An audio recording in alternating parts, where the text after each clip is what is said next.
Hello, everyone. Welcome to the 32nd already episode of The Ruins of Warsaw, our Vampire the Masquerade chronicle set in Warsaw, Poland in 1947.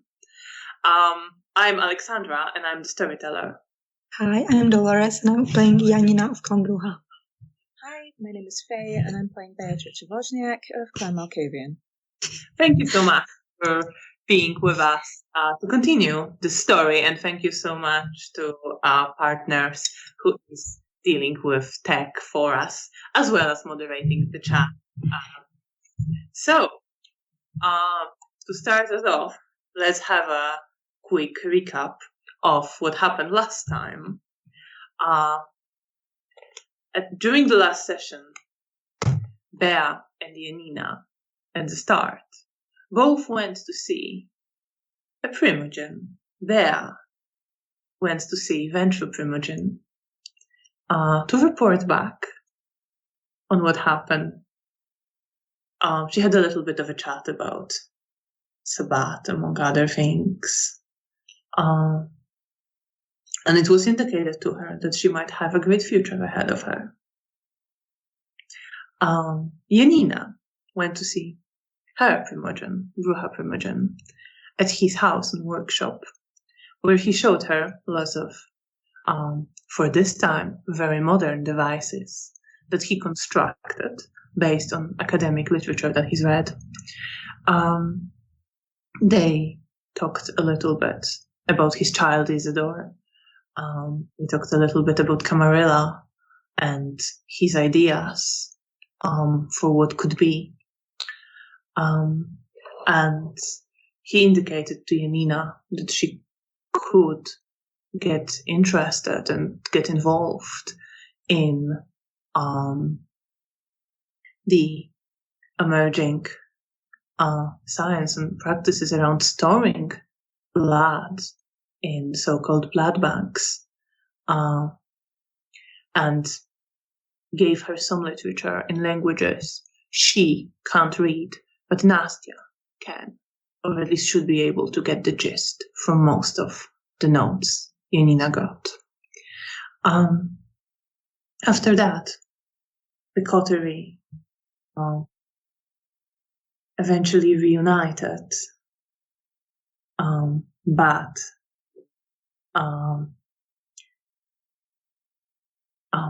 Bea didn't quite manage to reconcile with her sire. But the sisters went to their haven to enjoy a moment of calm, although some omens that they are so indicate trouble coming, to someone nearby. And late, after Daniel arranged for the Anarchs, Zoe and Isidore, to actually agree to speak to Janina on the subject on trying to rescue Oscar, the meeting took place, led mostly by Zoya, who took on herself most of dispensing information and planning what to do and how. And it was agreed that they would all set off the next night. But before the meeting completely concluded, the sheriff came and asked to speak to Janina and her sire. And it turned out some of Janina's actions, carelessness when feeding, and carelessness in giving out her location to a woman she gave a little bit of her blood to at some point. It all has been noticed by the Camarilla, and Camarilla was not pleased. Janina tried to mouth off and tried to protest that she should be held accountable, but Daniel decided to take responsibility for her, which was accepted by the sheriff. And Daniel was told to take some of the blood from Elka, the Bruja Hound, and assist her in all matters she's dealing with. After which Janina left Hotel Bristol and smashed some of the already destroyed walls and started crying in the ruins. But we will start with Bea tonight. Bea, after Janina left with Daniel and the sheriff, soon after that you left the meeting of the Anarchs. And you are wandering back up the stairs. Trying to find my way back to Elysium. Not entirely certain of the direction I'm meant to be going in, but we'll see how that goes. I would say, because ultimately, you will eventually, wander up today. Or do you think Bea would not remember the way at all? No, I think she would get there eventually. Just might have a couple of moments of, no, it's that way. I'm in a service corridor. This isn't the right place. A few moments of confusion, and then eventually arrive. So you are wandering a little bit, and you are heading in the general direction, a little bit of detours. But at some point you realize, you should go straight there. And in front of you, you see Bruno, an older gentleman, elegantly dressed, walking with a cane, with a younger man, his ghoul, at his side. And you hear the younger man saying, Miss Wozniak is here, Maestro. And Bruno just smiles at him. I know.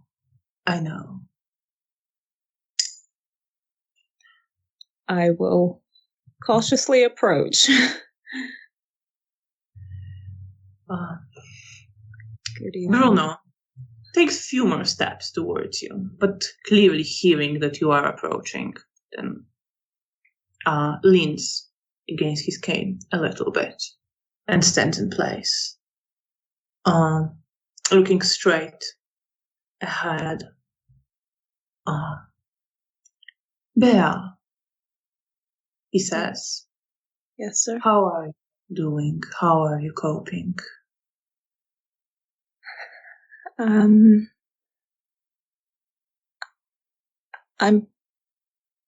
coping, I guess, as best I can.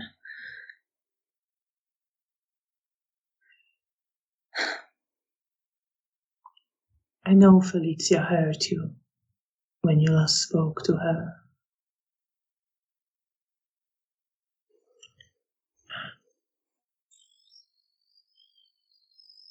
She is grieving right now, and the way she is, deep at her core, makes the grief even harder, more painful.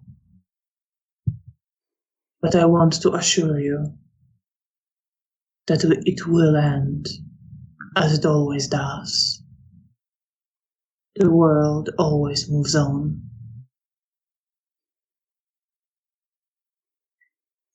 Thank you for being there for her, sir.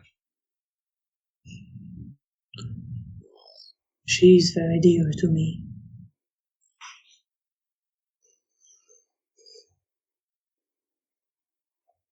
She and Estera, I thought you should know, were very close.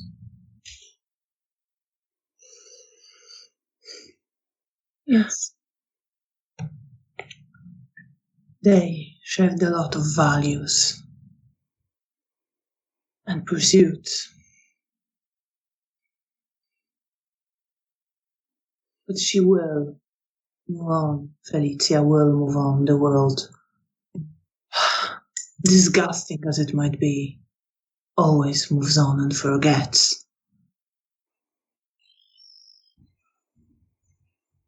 I thought, well, I think it's an outrage, personally. But I know for many it's a consolation.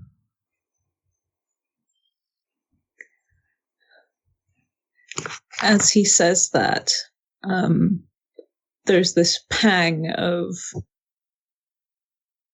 a mixture of grief and anger.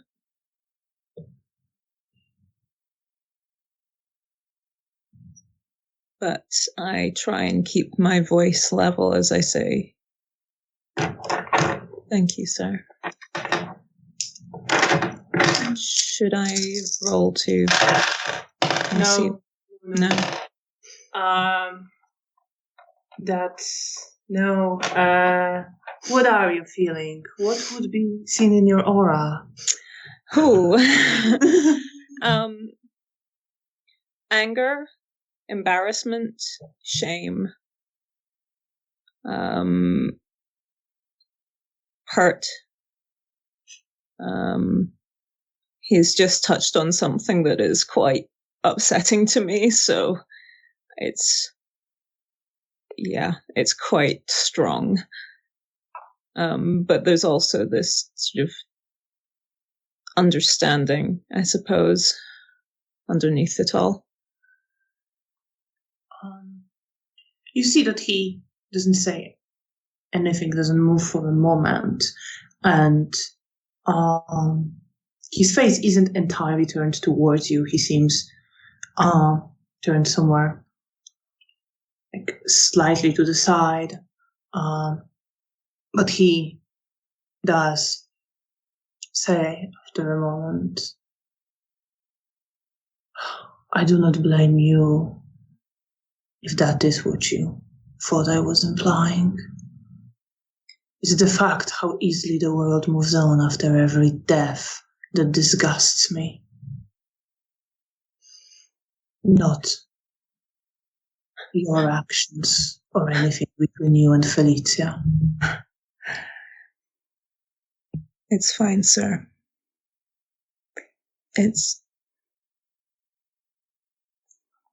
And I swallow the lump in my throat as the sort of embarrassment around my own inability to remember things, how easily things slip from my mind, and I try and push it down and calm myself. He pauses for a moment and then says much more gently, "You forget easier than most, but they also forget, and they don't even realize it."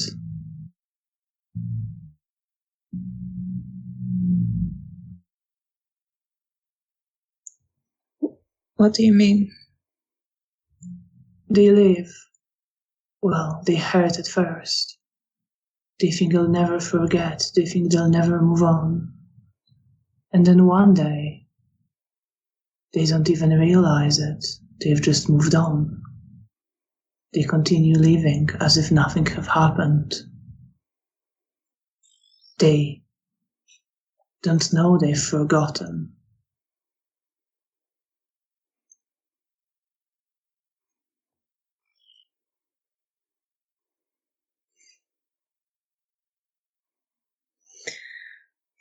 I pause, lost in thought for a minute, not entirely sure how to respond to that. He pauses for a moment as well, and then says, "Felicia will also move on. And you are still here, and you are very dear to her. She will come around."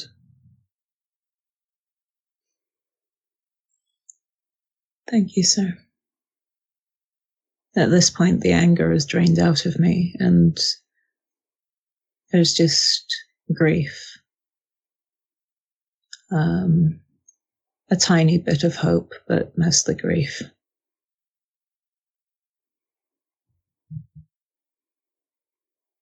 "I'm sorry if I troubled you. That was not my intention." No, sir.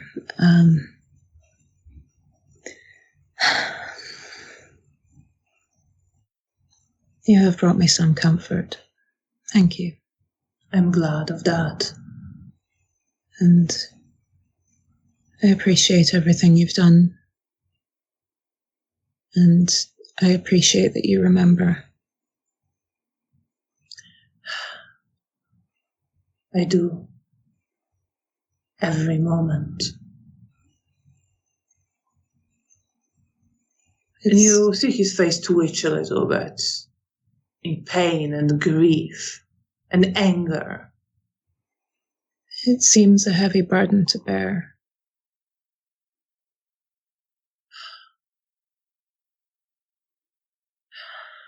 He shakes his head a little bit.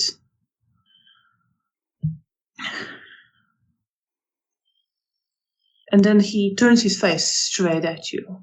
And you know he can't see, but he seems to be looking straight at you with something. He senses, you can sense something. Him reaching into you, looking into you. I hold still. It is torture, but it is also proper in some way, I believe.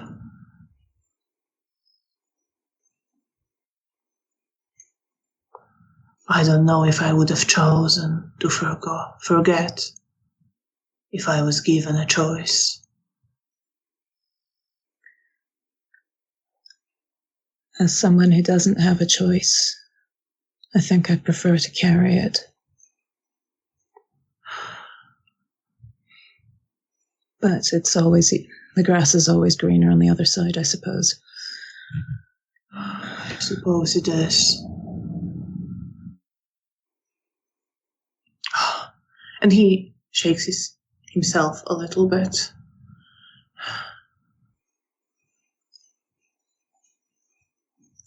I must go check on my child. I'm afraid I neglected her recently. Do send her my best. I will. And he gives you a smile, a warm smile. I return the gesture, even if he can't see it. And there is some warmth in my chest in this moment. And he turns to his ghoul and says, Henrik, please take me to Rahela.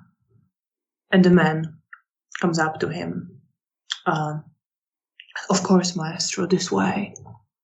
And you see them walk along the corridor. Where you are heading. Okay, I guess I'll follow at, not right up close. I'll give them some space. But continue heading to Elysium. All right. Meanwhile, Janina, you are surrounded by rubble, some of which you smashed to pieces with your inhuman strength. You are crying bloody tears, and it is very cold, but you register it, but it doesn't bother you at all. Yeah, I'll probably just sit on the ground after I smash the wall, and while I'm crying, and probably picking up rubble and smashing it on the walls, just very lazily, just to have something else to do while I sit and cry about my poor choices. So you spend some time doing that. Yeah. And then I will get back. Before that happens, when you're still sort of there, you hear someone, a voice you recognize, say, I understand the sentiment. And you hear Isidore and see him emerge from behind one of the walls that are still standing, separating you from the street. I will stop throwing the stones and just sit there look at him. I found out what happened. I see. Daniel told you? No, I went to the sheriff and inquired. Oh. I wanted to make sure you were all right. I'm okay, thank you. I appreciate you coming here, especially after everything that happened. with me and the people that you cared about. You see him sort of tense up as you mention that. He says, let's just not talk about this, please. Oh, right, sure. I would prefer not to dwell on that. At least not right now. Okay. So I heard what happened with Daniel, and I want you to know I will not leave it like that. I'm going to talk to somebody. I'm going to talk to the prince if I have to. But I'm not going to leave you like this. It's not right. And you see he is getting sort of angrier now, evidently thinking about the situation and getting a bit riled up about it. yeah, it's definitely not right, and I'm angry at Daniel for leaving it like this. I wish he would angry let me. at Elka for going along with this. But then what else would we expect of her? I don't know her well enough to know her motivations, but I guess it's how things go around here.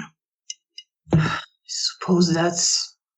Well, I'm going to talk to somebody. Daniel is one of my people. I really wish I could do something. I'm sorry, I don't mean to direct my anger at you, for that matter. And you see him sort of look a bit embarrassed right now. It's okay. I'm used to cause a lot of anger around me. Well, we are quick to anger, all of us. Yes.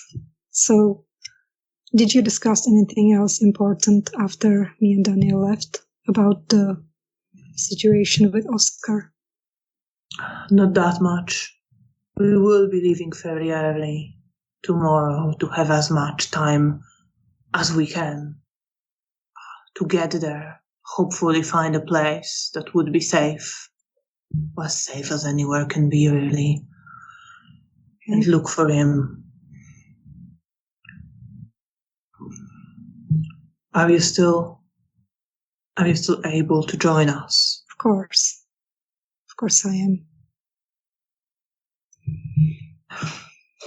I appreciate it. That's the least I can do, and I honestly want to do it. I want to help him. I hope we can make it on time.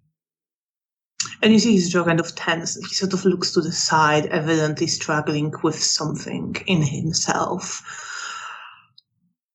I know you didn't mean for what happened to happen. I know, but it doesn't excuse it or make it feel less painful to think about that I caused it.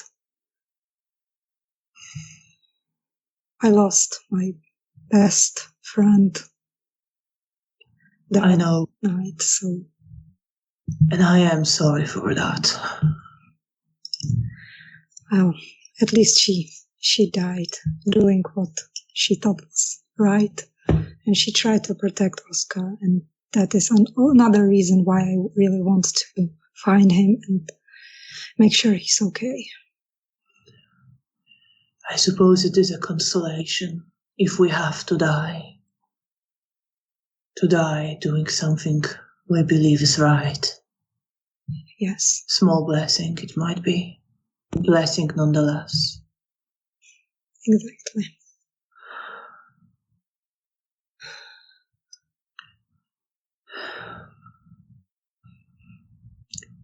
I don't want to hold that against you.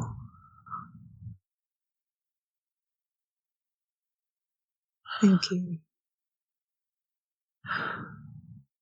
I hope that maybe someday we can become friends. And as he said, I hope so.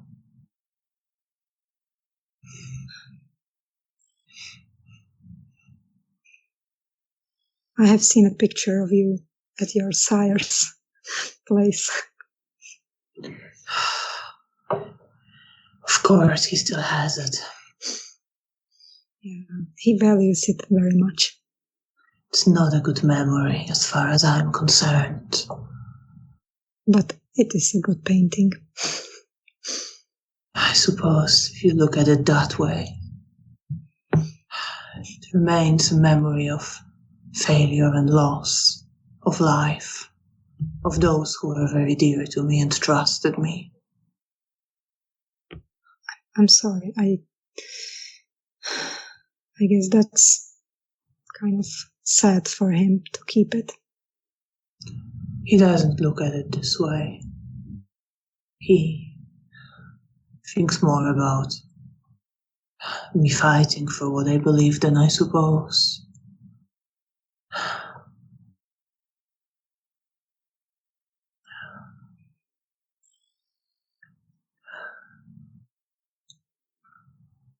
He speaks very highly of you.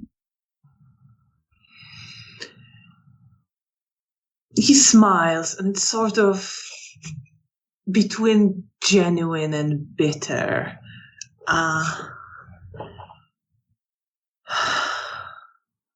We don't always see eye to eye, but I know I can rely on him. He's a good man from what I could experience. He tries to be. Also a very smart one. He smiles genuinely now, sort of shakes his head. Of that I am certain. I'm afraid I could never live up to his potential in that area. After seeing his haven, I feel like that too.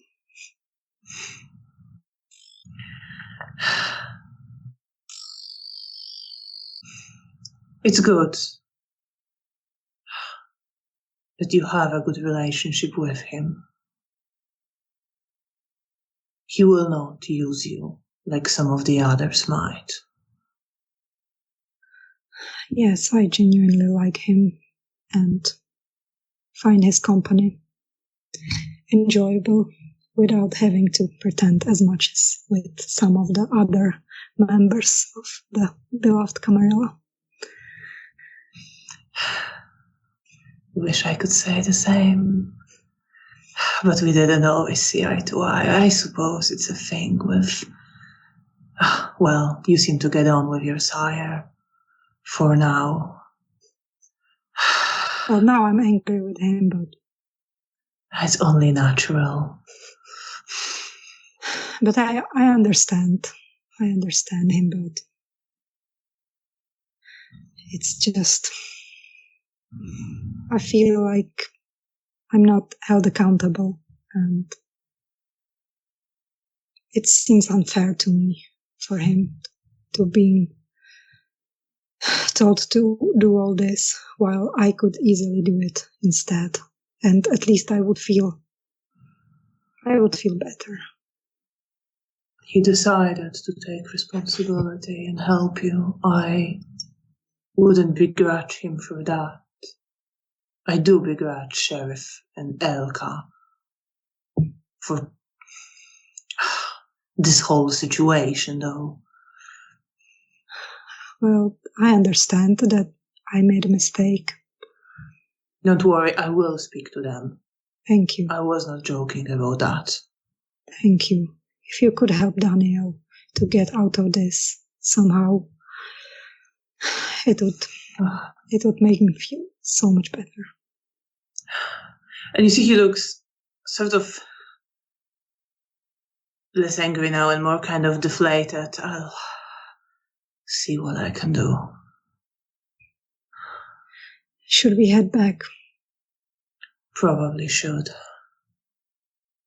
And I will get up and go towards the hotel. And you start heading back towards Hotel Bristol, which isn't very far. Bea, you enter the Elysium. You see Bruno is there just approaching Rahela, who runs up to him, and they start chatting. You see Cornelia there indeed. She is sitting with Fabian by one of the smaller tables to the side, and they are holding hands and talking. Okay. I pause for a moment, smiling as I see Rahela and Bruno interacting.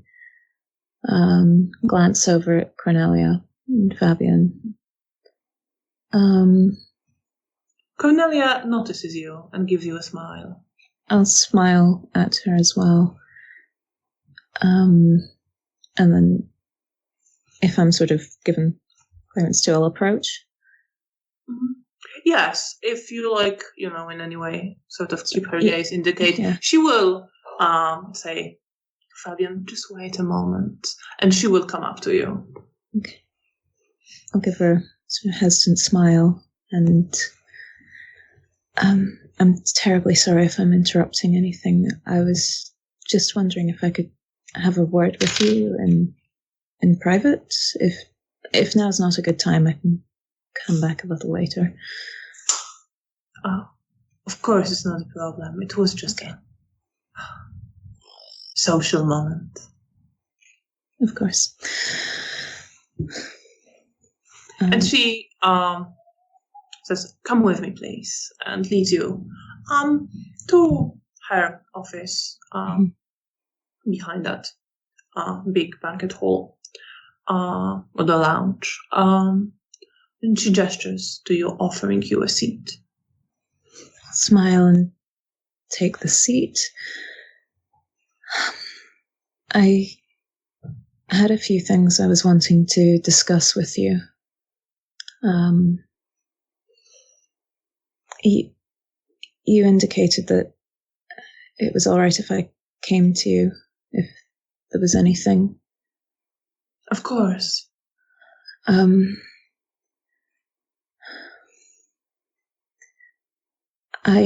not entirely certain how to phrase this. I guess I'm wondering about doing one's duty when it hurts others. And I guess wondering if you've got any advice on how to deal with that. Do you mean what happened with your sire? Yes. I'm sorry, one of the first tasks we did together had to be such a painful one. We did what was best, but it caused her pain. But it's complicated. Of course it is. I don't have advice in that respect when it comes to such a close relationship as you seem to have with your sire. But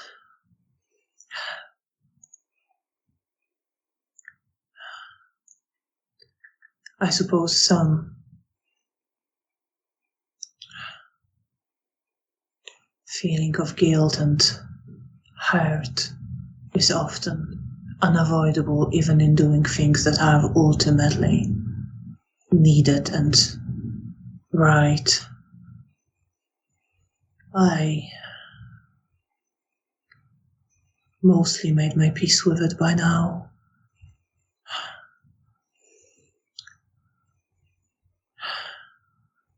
What kind of advice are you looking for? Is it dealing with emotions?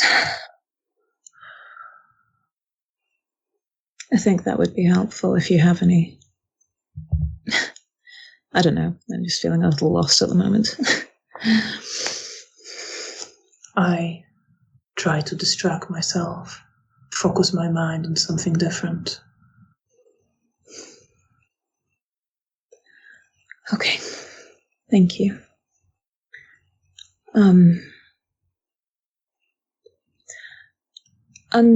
This is unrelated, but something that I think is important for me to inform you of if we're to be working together again in future. And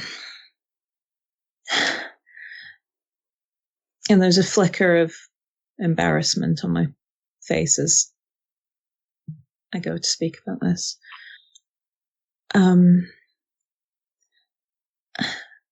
I normally wouldn't mention this just since it's an obvious point of weakness, but I think it's important for you to be aware of. I have, as you're probably aware, my lineage leads to certain difficulties. And my particular difficulty is with regards to my memory.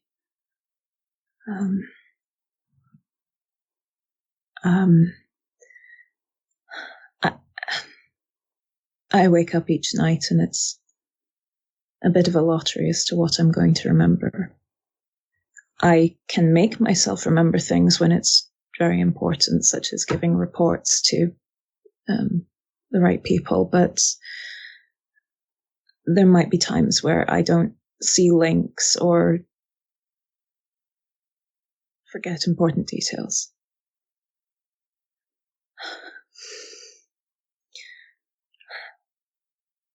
She is listening to you and she is nodding and she is very focused on you all the way through this conversation.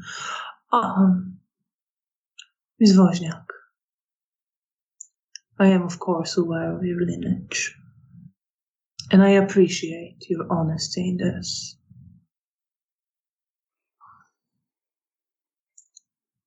We are, so far, very pleased with your performance. So, as far as I'm concerned, if you're at all worried about that, you are up to the task. Thank you. I will, of course, have to convey that to the Primogen. Of course. But I am certain this won't change your relationship with him. He's not that kind of man. That's good to hear. I just thought it was prudent for there to be, I suppose, understanding. And so that there's not slip-ups. And that is very appreciated and prudent of you. Thank you. And she gives you a smile, a genuine smile. Thank you.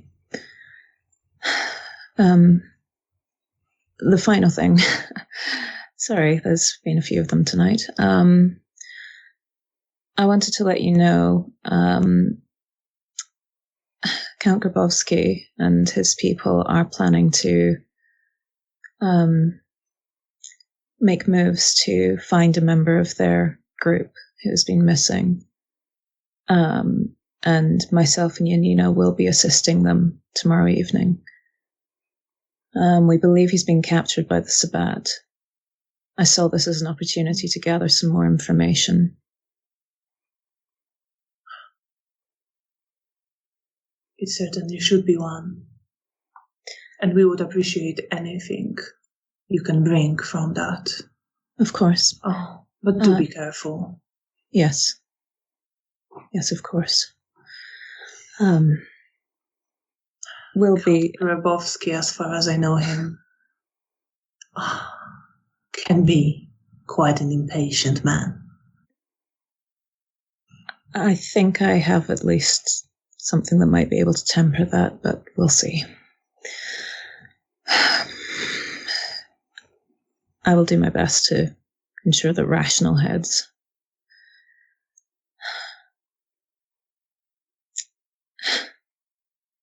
remain clear.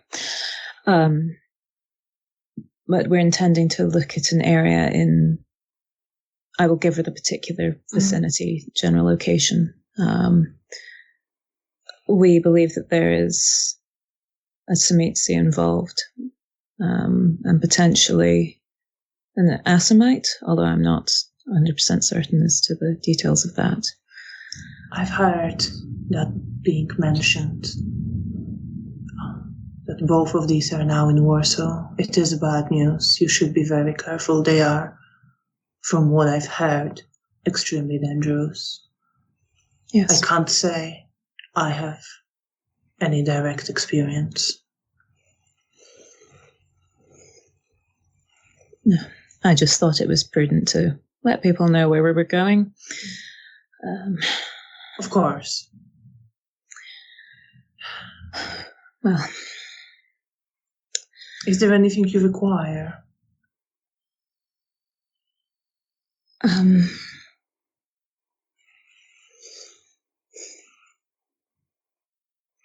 If there was any opportunities for nourishment, that would be appreciated, but it's not a requirement. I can see to it myself if need be.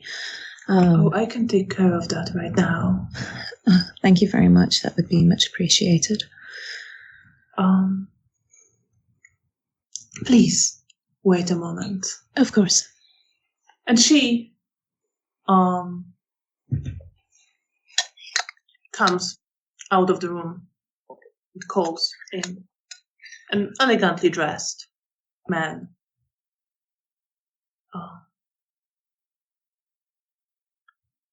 And just says to him,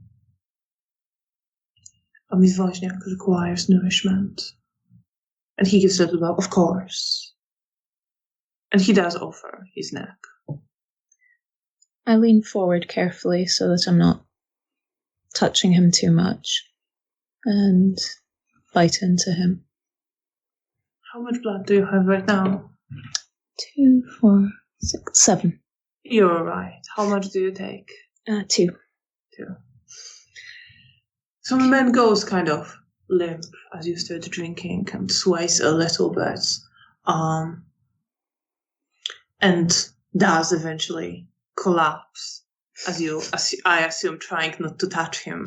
I will, once he's sort of starting to, yeah. I will then force myself to. Okay, right. So you kind of hold him up a little bit. He probably still lay him down on the floor, and he starts coming to fairly quickly. Mm-hmm. You see Cornelia kind of helps him up a bit. I will then thank both of them, sort of nodding my head to Cornelia as well. He just says, of course, and gives a bow. So just mark that down.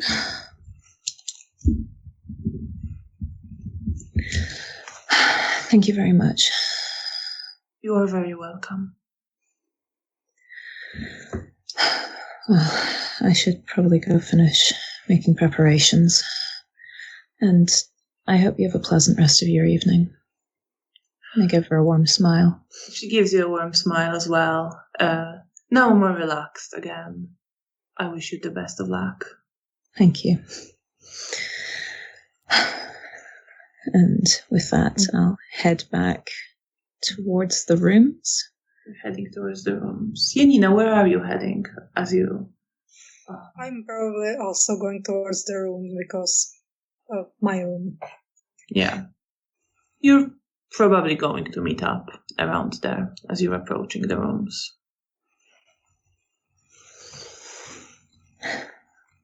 Is everything all right? Yeah, sort of. I will tell you once we get inside. Of course. And yeah, you do get inside the room. Yeah. Sorry, I just assumed you sort of meet and go in. Yeah. Okay, because I thought that we are... No, it's fine. You're safely in a room. Okay. I will sit on the bed. I'll sit next to you, quite closely. Well,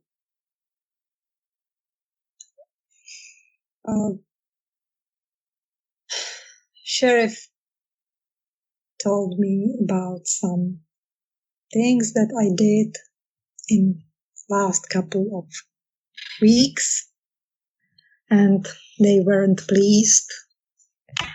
There was something about me being witnessed. I guess I don't remember exactly feeding.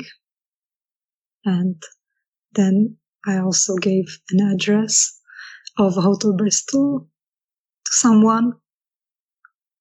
So yeah, but that's like, okay, I would be fine with it because I understand it was mistakes and I wanted to be punished. But of course, Daniel had to be the hero, and he decided to take the punishment on himself. So he now had to take blood of Elka, the Bruja hound from here, and assist her in anything she wants. So you can imagine I'm pretty angry at myself and at Daniel and at Sheriff because I really wanted to be punished. Me, not Daniel. I'm going to roll a self-control check to see whether I can touch Janina. I have 3 successes. You can touch me all you want. In which case, I sort of reach a hand out, hesitate for just a moment, and then just wrap my arms around you. And pull you in. I will hug you and probably cry a bit, like the angry cry that I'm very like desperate. And I'm not even like sad, I'm just more like desperation cry. Yeah. And I'll run my fingers through your hair and just hold you. After a while, I pull away and I will stroke your hair too.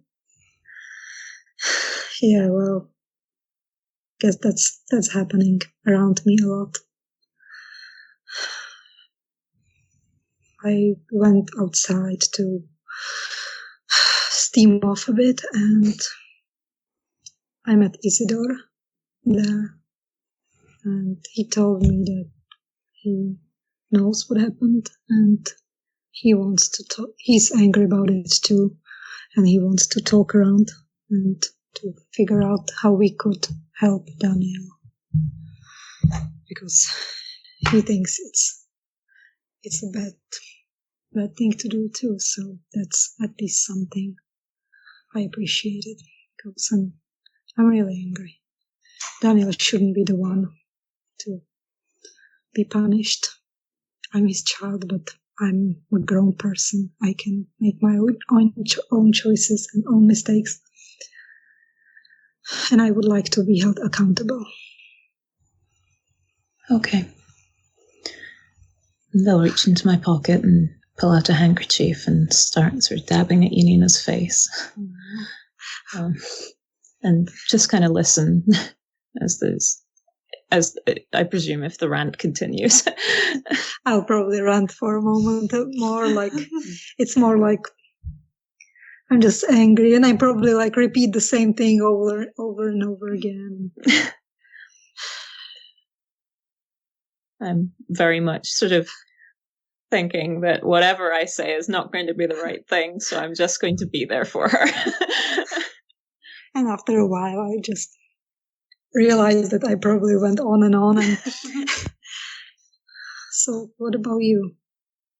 Isidore didn't tell me anything else? Did anything else was discussed?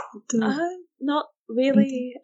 They noticed how I was sitting there by myself looking like a lost puppy, so they sent me away. Oh, no.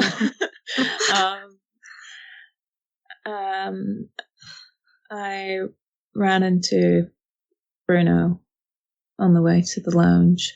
And? He's been taking care of Mother. Oh, yes. They seem very close. It's good she has him. Yeah. He carries a lot of grief with him.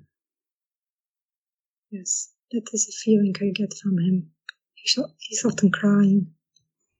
He doesn't seem to let any of it go. He seems to think that letting any of it go is an insult, which I suppose I can understand, I guess, but... I probably understand a lot because I also don't forget. So, yes, I understand him. I don't know. I cling to things that I caused and the pain also, because it makes me feel that if I don't let go, it's still there, and I still can, I don't know, punish myself and feel something and not forget. Just it keeps me alive in a sense, in a very strange sense. Sounds a little masochistic, but... So I guess I understand him, but I can't even imagine what all the things he is carrying. But he seemed to still be able to feel and be empathetic person towards others, sensitive, even despite him not being able to really see.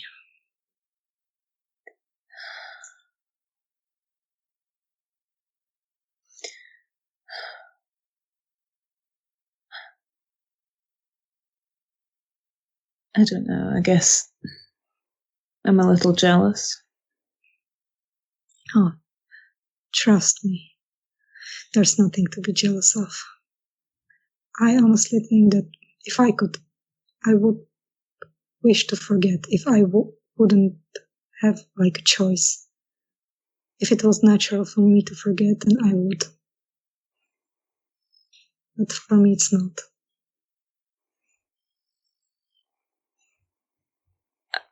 I don't get a choice. I know. And I would never choose this. I know. I guess we would each have to spend a day in the shoes of the other to understand it more. I suppose.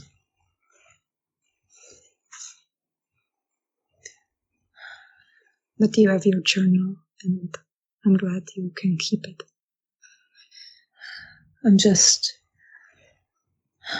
It's so tiring. Can't imagine, but remembering is also tiring. So I guess there is no win situation here. I spoke to Cornelia earlier, and I told her about my memory problems, since I'm going to be working with her more. How was her reaction? She was perfectly fine.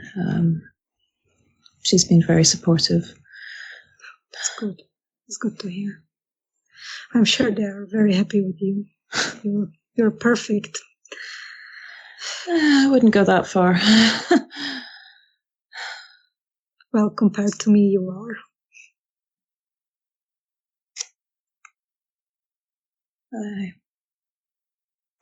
I don't feel perfect.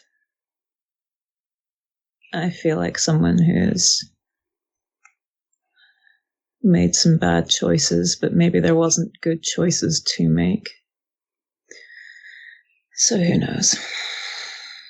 Well, I feel like that too.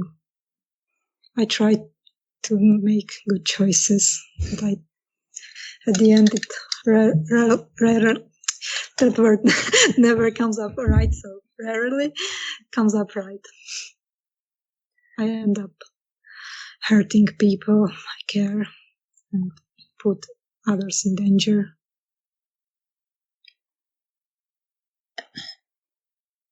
If you're ever in a situation where someone's pressuring you for details, you were mentioning earlier about giving out addresses. Well, there are ways of fobbing people off or it's not misdirecting, but just saying things that they want to hear without giving them anything important. I know, I'm just too impulsive, I guess. I could try and teach you. That would be good. You seem like you're very good at avoiding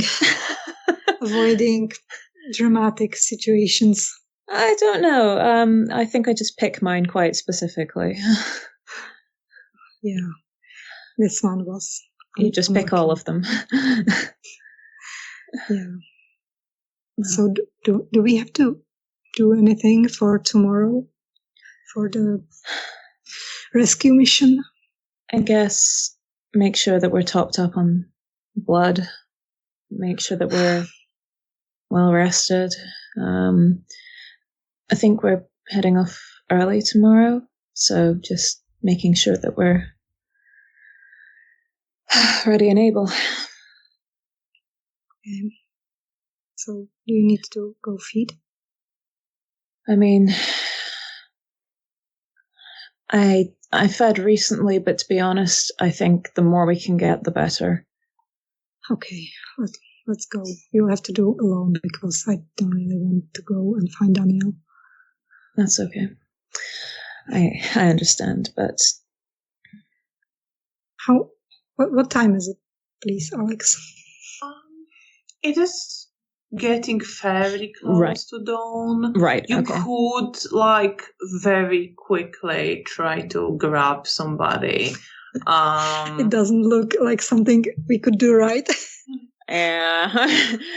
Okay, if it is getting on quite late, then I won't suggest that we go feed because given our track record, let's not try rushing that. There is a knock on the door. I look with a slightly panicked expression, and you hear, Janina, are you there? And it's Daniel. I relax. I put I'm not saying anything. Can we talk? Are you there? Knocks again. No, I'm pretending that we are not here, and I gesture at Bea the same. I give her a slightly tired expression, but I don't say anything. Let's see. If he would have heard you.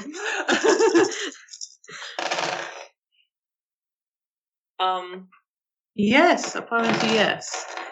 I've heard you talking. I know you're in there. I stand up. For fuck's sake, can we talk? And I will get to the door and open it.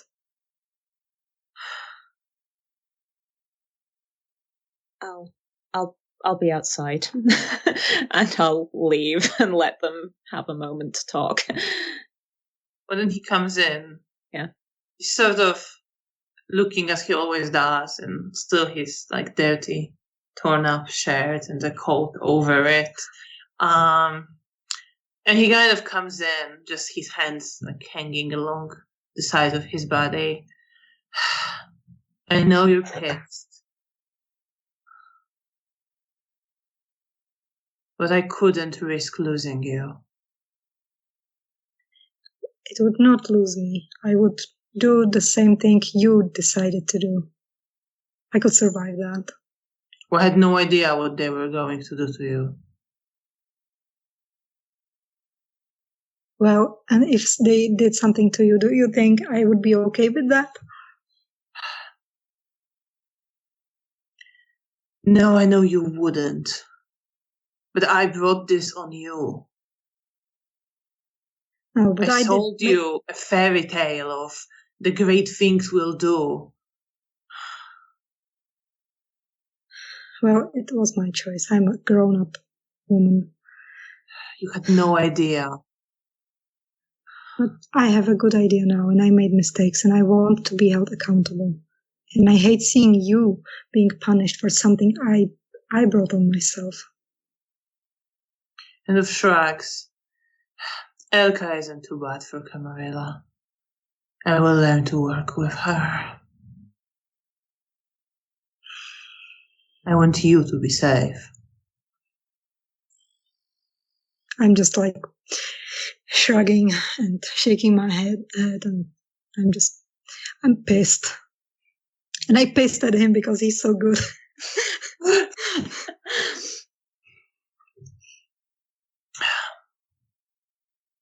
Kind of looks down and says, well, looks like I won't be able to go look for Oscar tomorrow.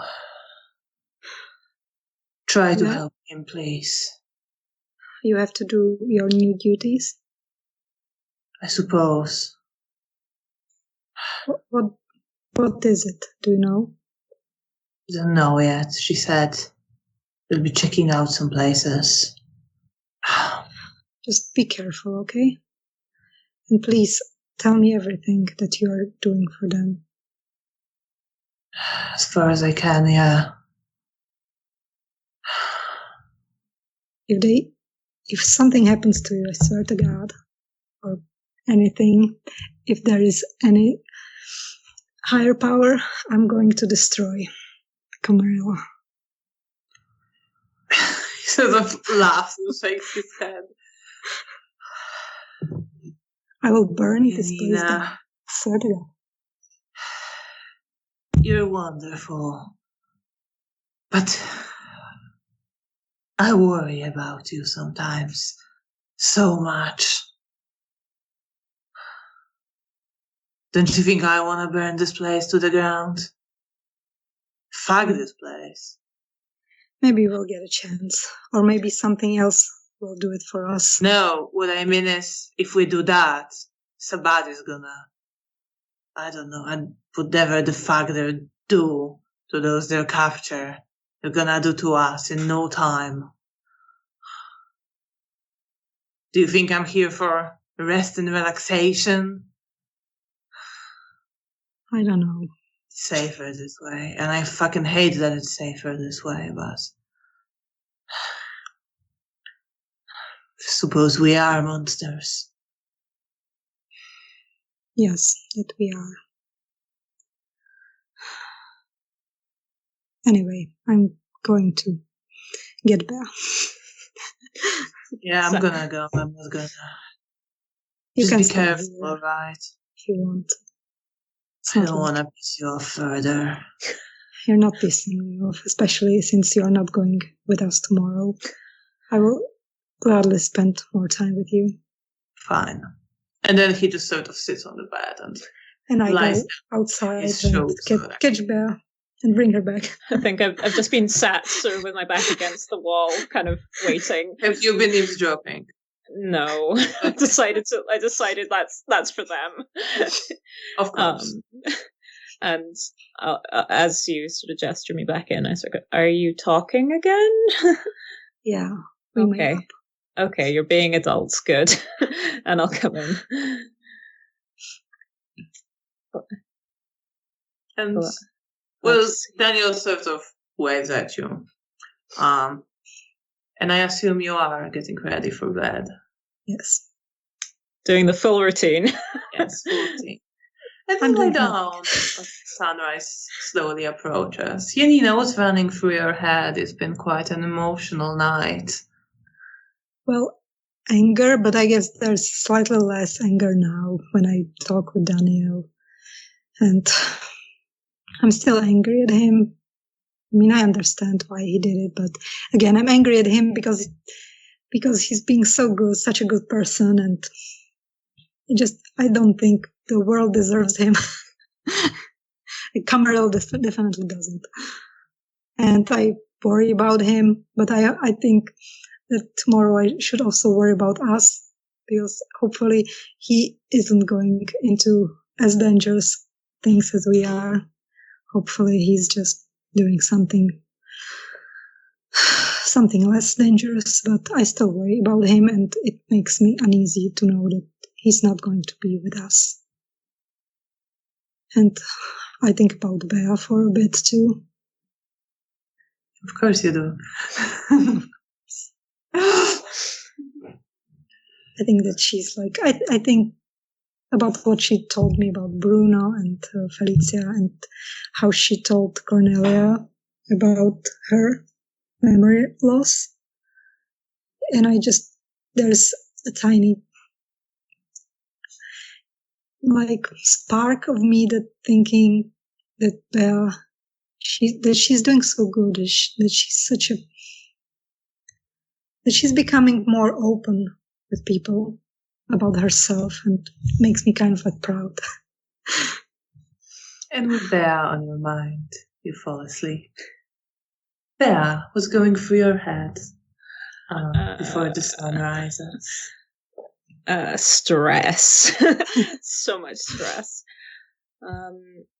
There's the sort of remnants of the embarrassment and the anger from the conversation with Bruno, and my frustration with my memory loss, and just how exhausting it is constantly having to put up this mask around people of pretending that I know what people are talking about.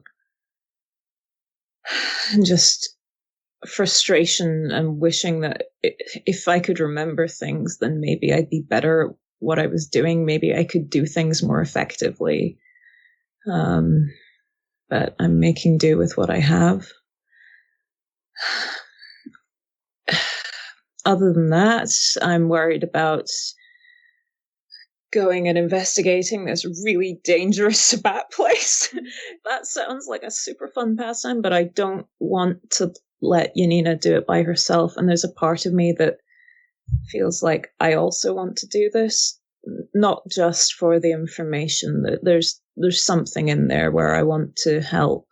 I can't quite place why, but... And then it comes back round to memory loss, so... And you fall asleep. And I think this is a good time for a short break.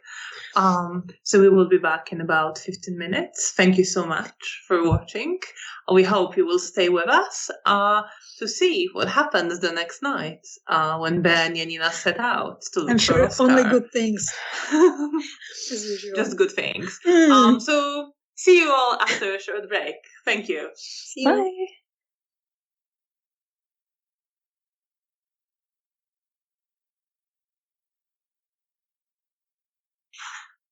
And welcome back.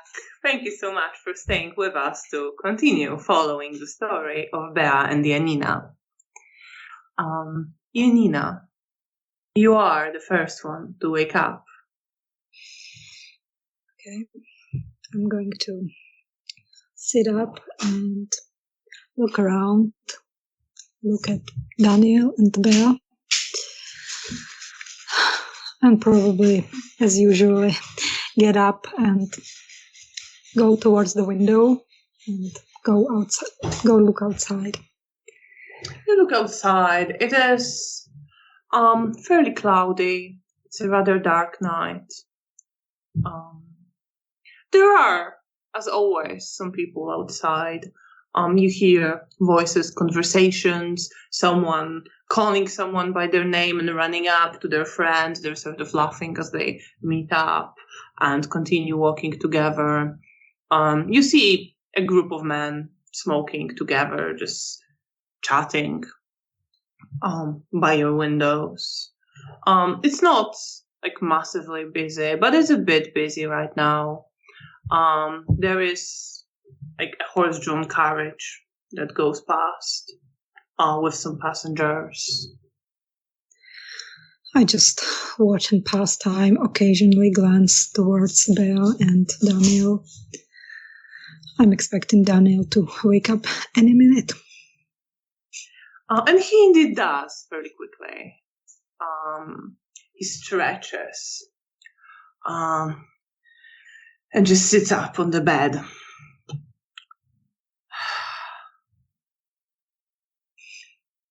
Hi. Hey, did you sleep well? Don't remember any of it, so I guess it means yes. Good. So do you know where you're going to go tonight? No, to Elka. I mean, I don't think it's like we're going to go into the greatest danger right away. Yeah, I hope so. That's what I hope. I want you back in one piece. I'll be all right. I'll manage. What about your injury? And I look at the spot on his body. It is like almost healed now. You see there's like a little bit of a wound still left, but you see that he's almost healed now. Still need to do a little bit of feeding. Maybe Elka can help with that. Yeah, Useful I for hope so. something. I hope so. She probably will, and somehow I will still not like it. Yeah, I hope we can feed on our way as well, because I feel quite nervous and hungry. Do you want to go and feed quickly now? How do you think we can manage it? We at least have to wait for Bea to wake up. I can't leave without her. And she also said that she would like to feed as well. So it's better not to do that. Yeah. And I sit by Bea and wait for her to wake up. I don't watch her like all the time, just like glance at her from time to time. But I'm just like sitting next to her and waiting. And then I just sort of sits on a bed and slumps a bit and waits. And there, indeed, you wake up not very long after that. Good evening. Good evening. How are you? Good. We were talking that maybe we could quickly go and feed. Daniel would help us. Mm-hmm. You be okay? Do you remember that we have to go and help Isidore and Zoya help to go look for Oscar? I grab my journal and quickly go through that. I try to quickly relay everything that I know that we are about to do to refresh. Thank you. Right. Oh, good. What a fun evening this is going to be. Right. Yes. And I quickly run through to the bathroom and try and do like a jet stop tour of getting ready. Meanwhile, Janina, you go with Daniel to feed, right? You want to take Bea? Or is Bea coming as well? Yes. I think okay, yeah. All right, okay, I was thinking that Sorry, she will. I misunderstood. No, it's perfectly fine. I just misunderstood. So, yes, Bea gets ready very quickly. And you all head out. What way do you want? I know which way Daniel would try to hunt. That is just jumping random person in the street. Yes, that would be. And he is going to attempt to find someone like that. Should we roll to notice? Yes. Wit and alertness.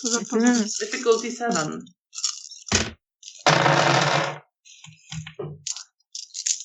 Oh, right. Yeah, no, I have 2 successes. I have 2.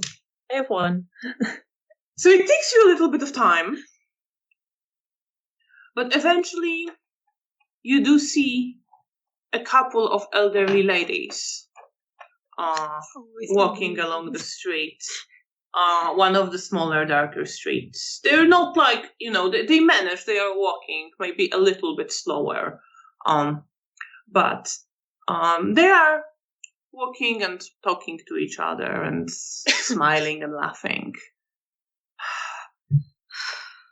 Oh, you know how much I hate feeding on elderly women, but I guess it's a good thing that you are here with us, so we don't have much time, so I guess that this is it. Yeah, just don't do anything funny, okay? I'll try.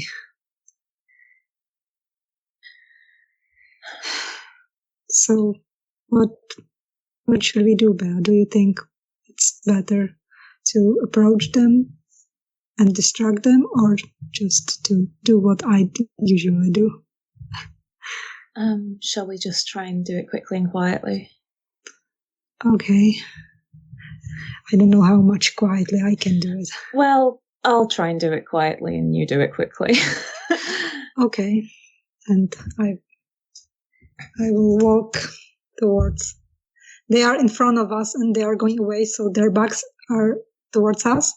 Yes. Okay. Then I will try to walk quickly but silently. And I wait for Bea. Will you be obfuscating or not?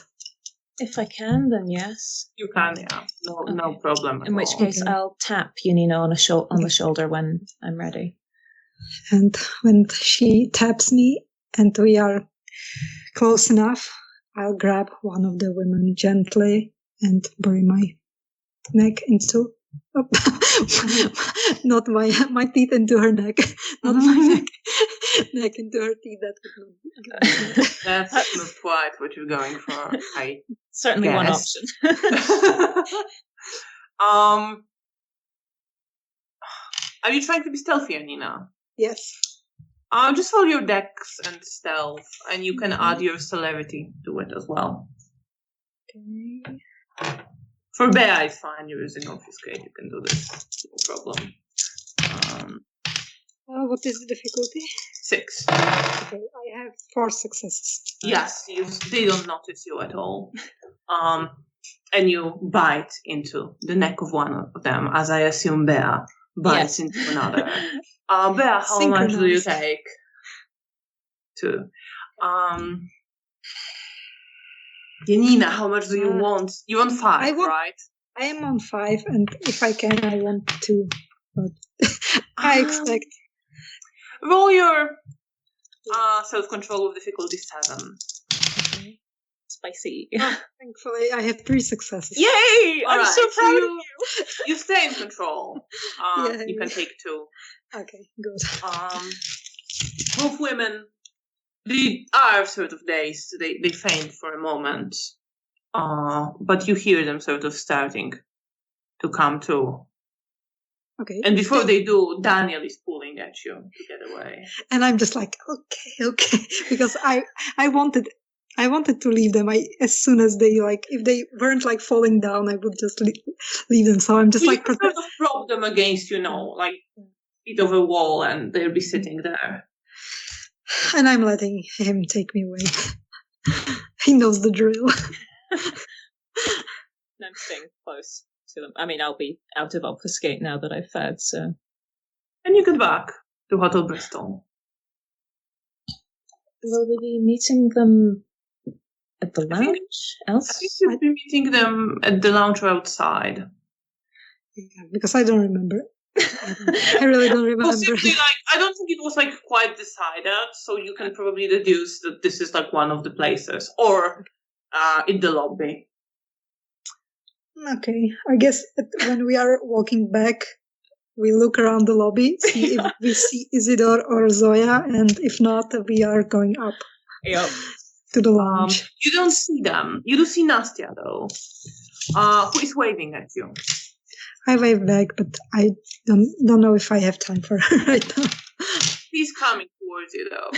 Well, if she's coming, she's making time. Yeah, she make me make time. Obviously, you know. Then I will stop and wait for her to reach me. She comes up. Janina, I was told by Sigmund that you have a book for me. Yes, I do. I can get it for you. We are about. I would very much like that. Do you want it now, or can you wait? If possible, I'd like it now. Okay. Then I look at Bea and Daniel if he's still there. I don't know if he left us.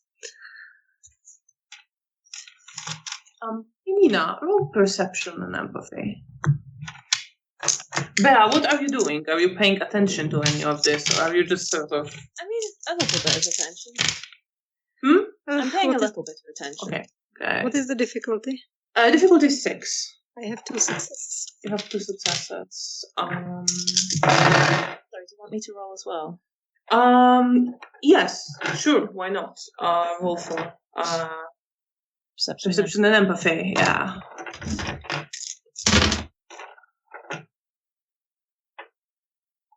Does insightful apply? Yeah. Okay, in which case that is 2, 4, 5, 6. That's 6 successes. All right, so you do actually. Janina, you don't pick up on this. But you pick up on the fact that she is like very anxious to get this thing, and that she is kind of anxious and a bit scared. Okay. I'll look to Janina and go, if you just run back to the room, you should be able to get it. Okay, so can we meet at the Elysium? Or are we already there? No, you're in the lobby. In the lobby. Okay. Because I think we were going to lounge, so I tell Bea that we meet there in a moment. I can come up there, says Nastya. Okay. If that's where you're heading.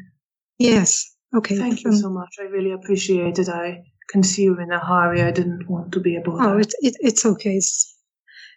And I will go with Nastya towards our room. Invite her inside and go look for the book. Oh, you have a book. It's gonna be not a problem. Bea, are you going with them? Or are you heading to the lounge? I'm heading to the lounge, so... So as you're sort of separating and walking still a little bit together, please roll me your perception and occult with difficulty 9. Uh-oh.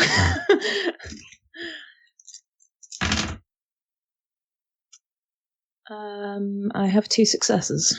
2 successes. So, for a moment, briefly, as you look to, you sort of look to Janina and Nastya, and they're about to go their own way, and you're about to go your own way to the lunch to wait. You focus on Nastya momentarily, and you get this, you don't really see anything. You more get the sense of something circling around her and wrapping itself around her, and you feel this instant fear and wanting to recoil, and you see that Nastya is completely oblivious. Do I get a sense of what sort of thing it is trying to wrap itself? No. Okay. Just a thing. Something, and you feel a revulsion, and you want to recoil from it. And you see her being completely unaware of this thing that's circling around her. Nastya? She turns back, yes? Sorry. Please be cautious. I'm getting an unpleasant sensation, and it feels like something's trying to wrap itself around you. And because you rolled so well before, you do see the fear flash in her eyes at this moment. And then Take care of yourself, please. I will. Thank you. And she smiles at you, but you see the anxiety, and you, Janina, catch a glimpse of that as well, the anxiety now as well. I try and give her a comforting smile back after giving her, obviously, terrible news. She smiles back, and she walks off with Janina to get the book. And that goes fairly quickly. She takes a book from you. She kind of clutches it fairly tightly. Says, "Thank you, I'm sorry to have bothered you with it right now. It's okay. So it was personal? a bad moment. It's just something I want to read up on." Okay, when you have time, we can talk about... And I gesture towards the journals or books what I got from Zygmunt. Of course, the Primogen mentioned that as well. I have time. I'm not that busy right now. I see you are, so let me know. Yes, I do. I'm usually Well, either too. here or at his place.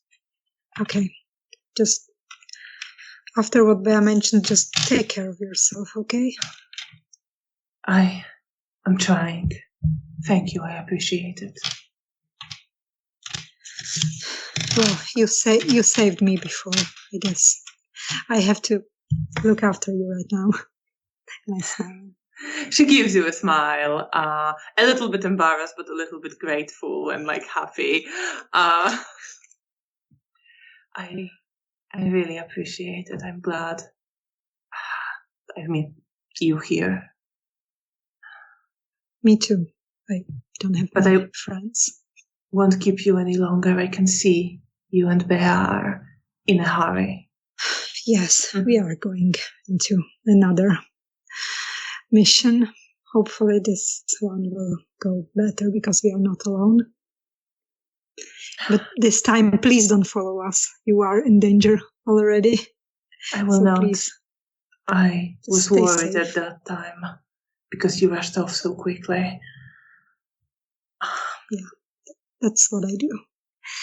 But today it's okay. No, I will focus on reading. Okay. You be careful. Good luck. You too.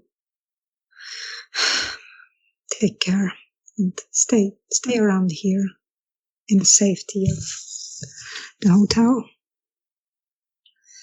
I will. I think I will for now. Maybe, I don't know, try to ask someone who could help you identify the thing that tries to wrap around you. Do you have any idea what it could be? No. I'm not sure. Well, let's hope it's not as bad as it sounds. And you can see that she's trying to put a sort of lighter note in there, but she is not very convinced herself. I hope not. If it will be something bad, I promise I will help you fight it. Thank you. And I will place my hand on her and slowly lead us back outside. And she of will our- walk with you.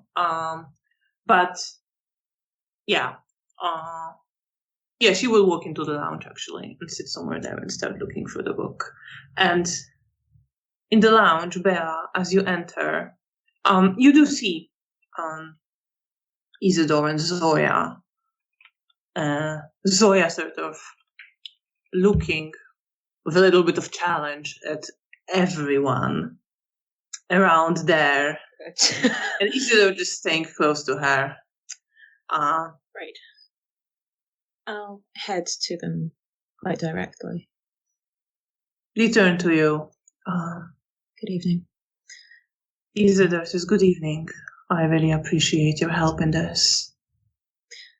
Janina will be along shortly. She just has to deliver something to someone quickly, but it shouldn't take more than a few minutes. Of course. Please give me a moment. Of course. Hold Zoya if she's about to punch somebody. He says and he smiles. And Zoya just gives him an angry look. But she also kind of smiles a little bit. As soon as he goes away, I sort of go to her, I will do no such thing.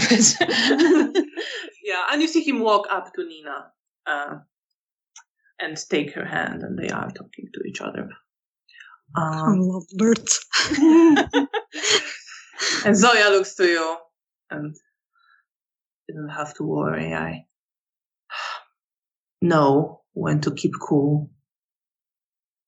I figured you probably did. you seem to be pretty the sensible, the voice of reason. You seem as well on your group's part. Yes. I try. Then I'm glad you're here. The reason seems to be in short supply in people I like to hang out with.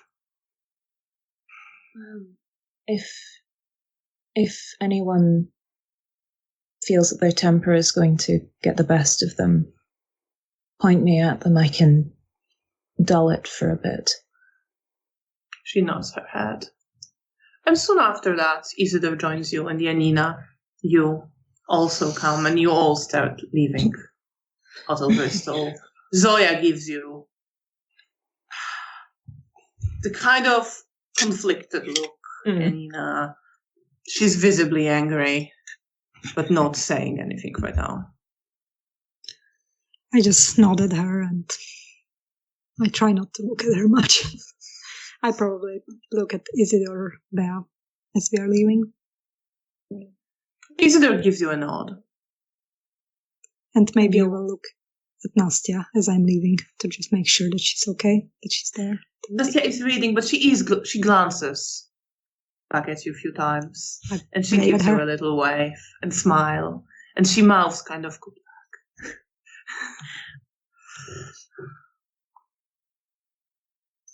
And then goes back to her book and focuses on it.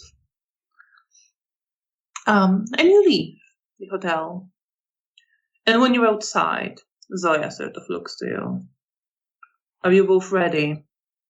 Do you have any weapons? Are you fed? I have a knife. We've fed in advance.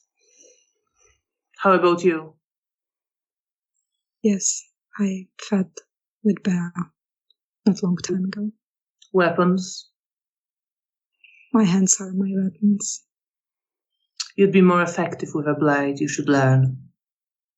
But we don't have time for that now. Okay, I will remember it for the next time. I can give you a few pointers. Just let me know. Yeah. Okay, sure. And you set out. It's a long walk.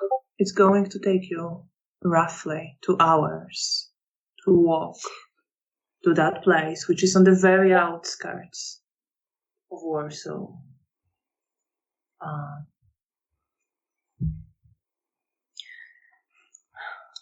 On the way,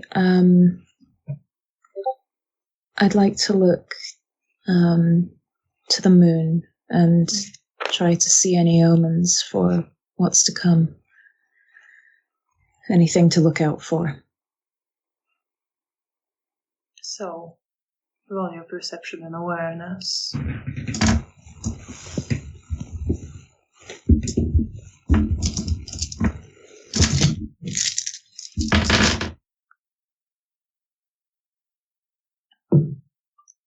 I have 4 successes. 4 successes. As you are walking through the ruined city, you glance up towards the moon, which is mostly hidden behind the clouds. And you look at the patterns of clouds as they move and change over the shape of the moon, twirling around each other, avoiding each other. And you see a surge there.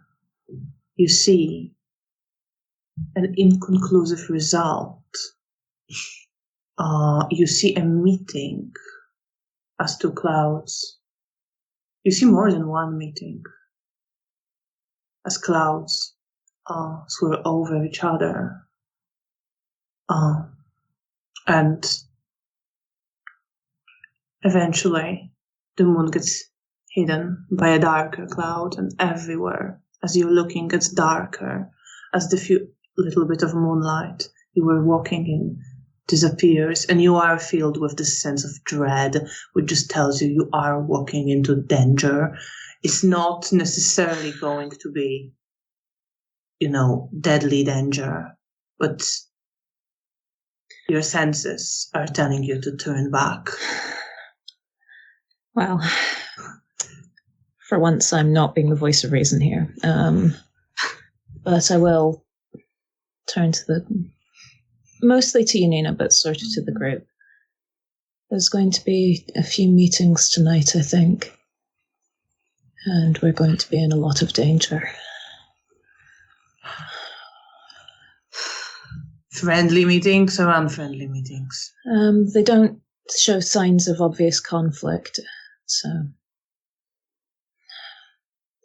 I can try to get a slightly clearer image, and I try to focus on the meetings and activate Eyes of Chaos. All right. Then roll your perception and occult. Difficulty 8. Difficulty 8. Okay, I have 4 successes. You have 4 successes. Oh, sorry, 3 successes. There was a 1 in there. Okay, right. 3 successes, and you wanted to look at the meetings. Yeah. So you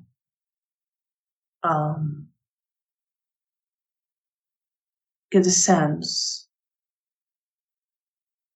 of someone calling towards you, and the smell of blood and dread surrounding them and your group, not necessarily touching you, but being all around. And you smell blood a little bit. And you also see someone who is gazing, as you are gazing to discern what's going to happen this night. As you are searching, you see a figure of someone who is watching, looking in the same direction as you are. And you see their keen eyes that register everything that they see. And you see that their hands and legs are bound, but this person doesn't seem to realize it and acts as if they weren't.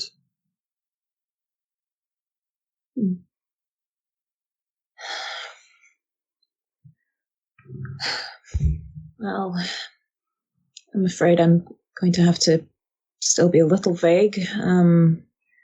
But there isn't any sense of dread around that person at this moment, at least. From the first, you did get the sense of dread. Right.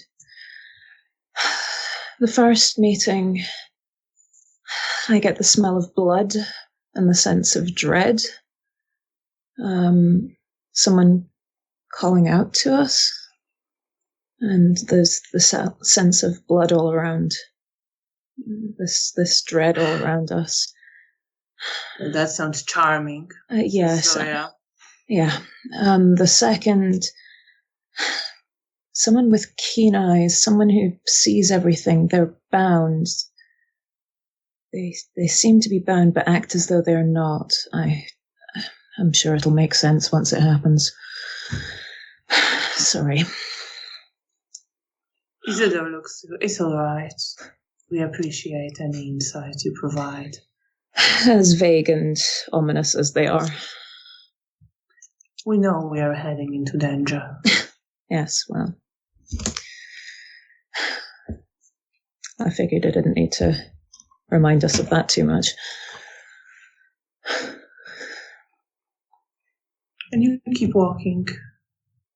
Janina, anything you do? Anything you think about as you are walking? Probably just chat with Bea, try to maybe get her to put in perspective everything that she saw, maybe try to figure out if there's something else that maybe she didn't quite.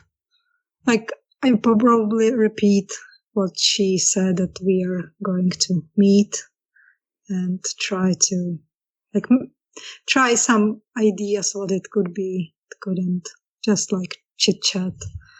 And I probably look around, just I'm aware of our surroundings, especially now. And I think about this. Now I try to concentrate myself on what we are about to do. So, on Oscar. Roll your perception and alertness. With difficulty 8, as it is quite dark. 1 success. 1 success, okay. So you don't see anything for a long time as you are walking through the ruined city. It doesn't, the moon remains covered by the clouds. And it starts snowing slowly. A little bit of snowflakes falling from the sky, and then more and more, and it gets denser. On the plus side, this should muffle our footsteps. And Zoya just seems to shake snow of herself. I probably look at it and habitually enjoy it. Yeah. Isidore says it is quite pretty. Yes. Especially at night. Zoya looks to the both of Janina and Isidore. Can we focus, please? And you see that she is also looking around, like you, Janina, definitely very alert all the way through. And I will just stop getting distracted by the snow and look around again. I will also try to keep an eye out as best I can. Roll your perception and alertness. Yeah. The 8. Could I use heightened senses to increase my eyesight? Yeah, sure. Then it's gonna be difficulty 7. Okay.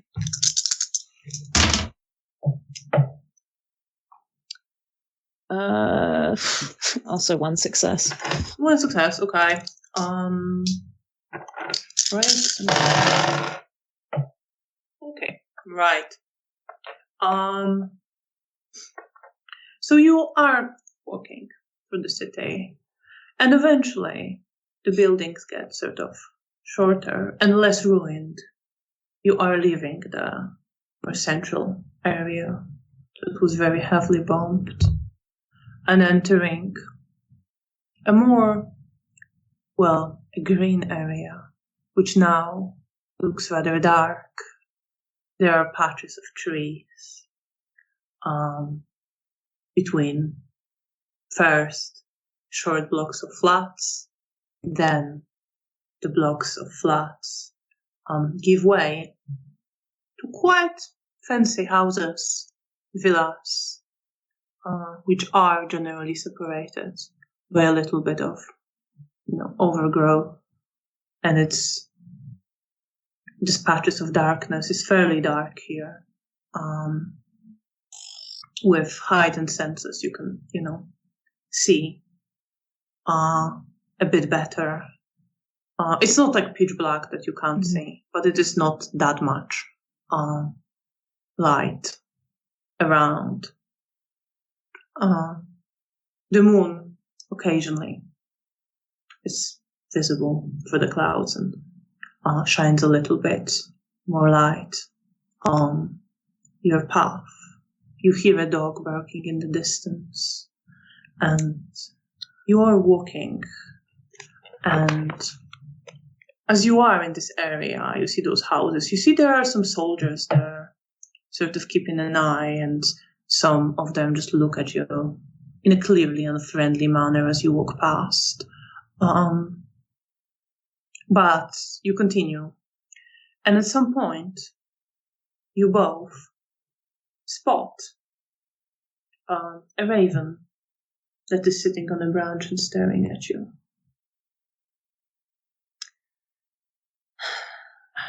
And before you can do anything, because you had only 1 success, you see Zoya just throws a knife at it, and it drops dead, hit, and she kind of freezes for a bit, looks at it. Well, good aim. Needed to be done just in case. And she goes to search and retrieve her knife, wipes it on some leaves.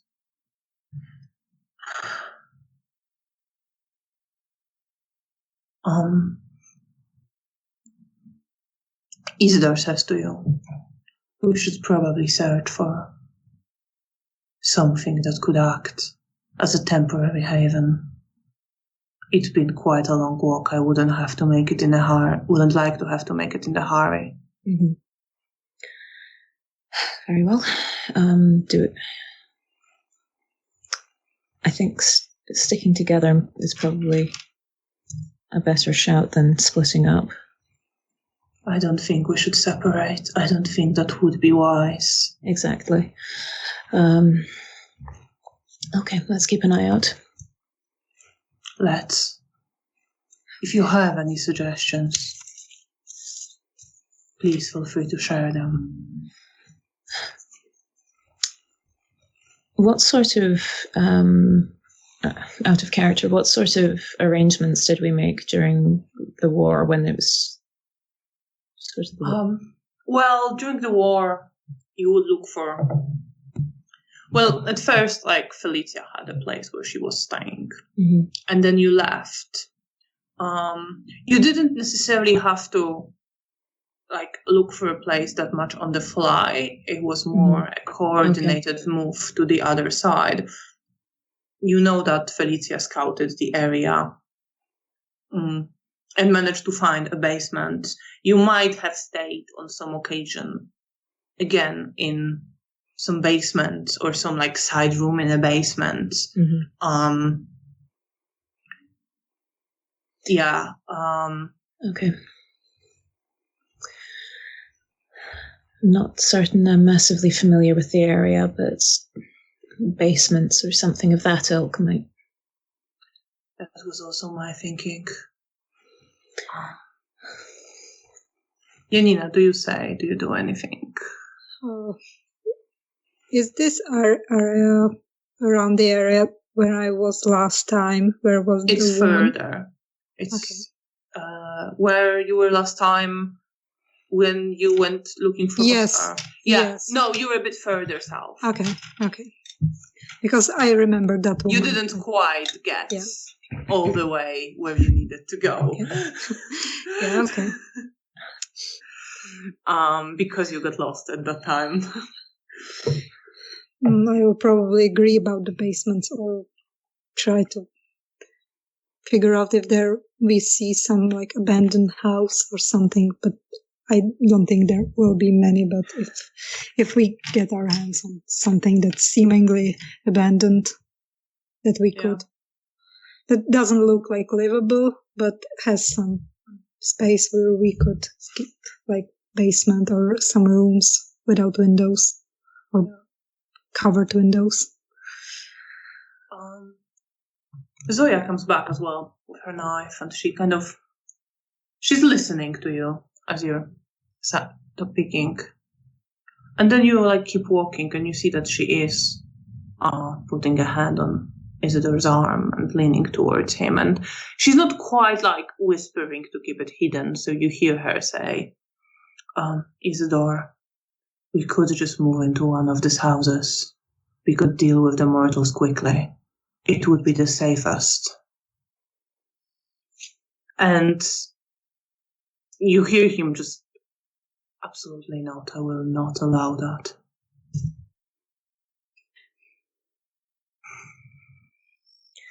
And she keeps a hand. Sorry, I don't react to any of this. I'm just pretending I'm not hearing. I probably think I don't react to it, but I think that Isidore is a good man. Zoya not so much.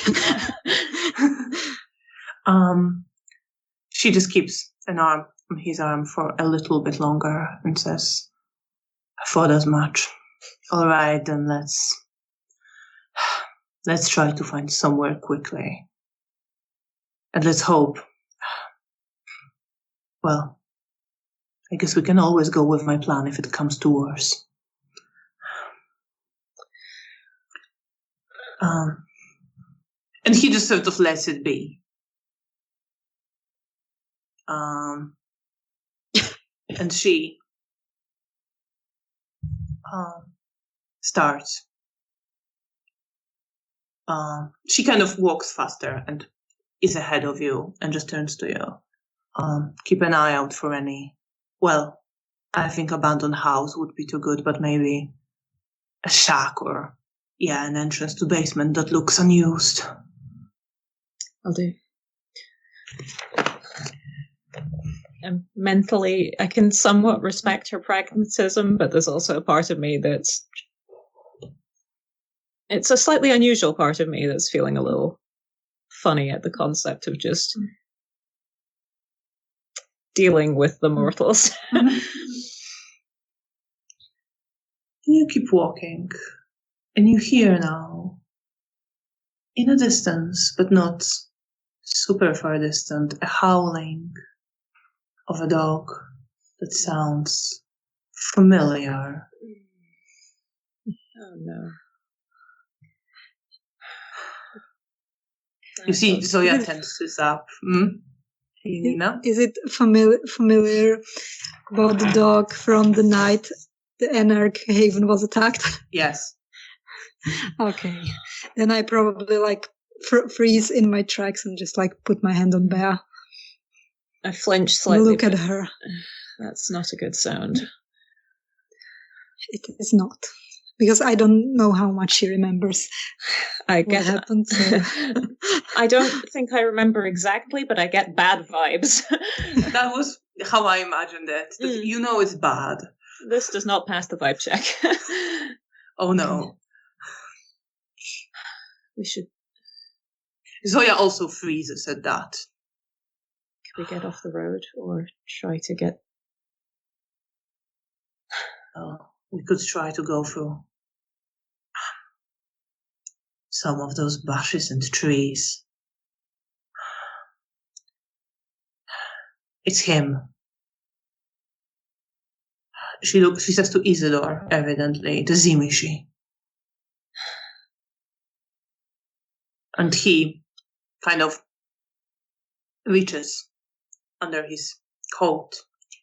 And you see that he has his saber at his side that was hidden by the coat so far. But now he's not quite drawing it, but he is like having it ready. I have got my knife in my hand. And you see Zoya also kind of gets ready a quite long bayonet. If we can get off the beaten path, or at least out of obvious spotting distance. Let's go through there. And she kind of turns off the road. In a little bit of a wooded area that is between the two villas, so that you can kind of pass between them and maybe get to some of the like trees behind. And are there any... Actually, I'll look at the snow and try to figure out which direction is safest to go in, or like a safer route. All right. Safer route to where? Where we need to get to. Into a very dangerous place. Yeah. You're going to. Okay. Safe doesn't have immediate danger in it. Okay. Right. Okay. So roll your perception and awareness. Difficulty 8. Yeah, that's fair. I might spend a willpower on this. Yep, I will spend a willpower on this. Does insightful apply? I don't think necessarily for this. Oh, okay. In which case, that is 3 successes. 3 successes. Okay. So you look at the snowflakes as they are falling. And you see them falling on the path that you were walking very calmly. Just falling down and down. And then you look further and you see that there is, not very far, you're still a little bit of a distance from you. There is more trees, and you think there is like a little bit of a wood or a forest stretching there. And you see the snow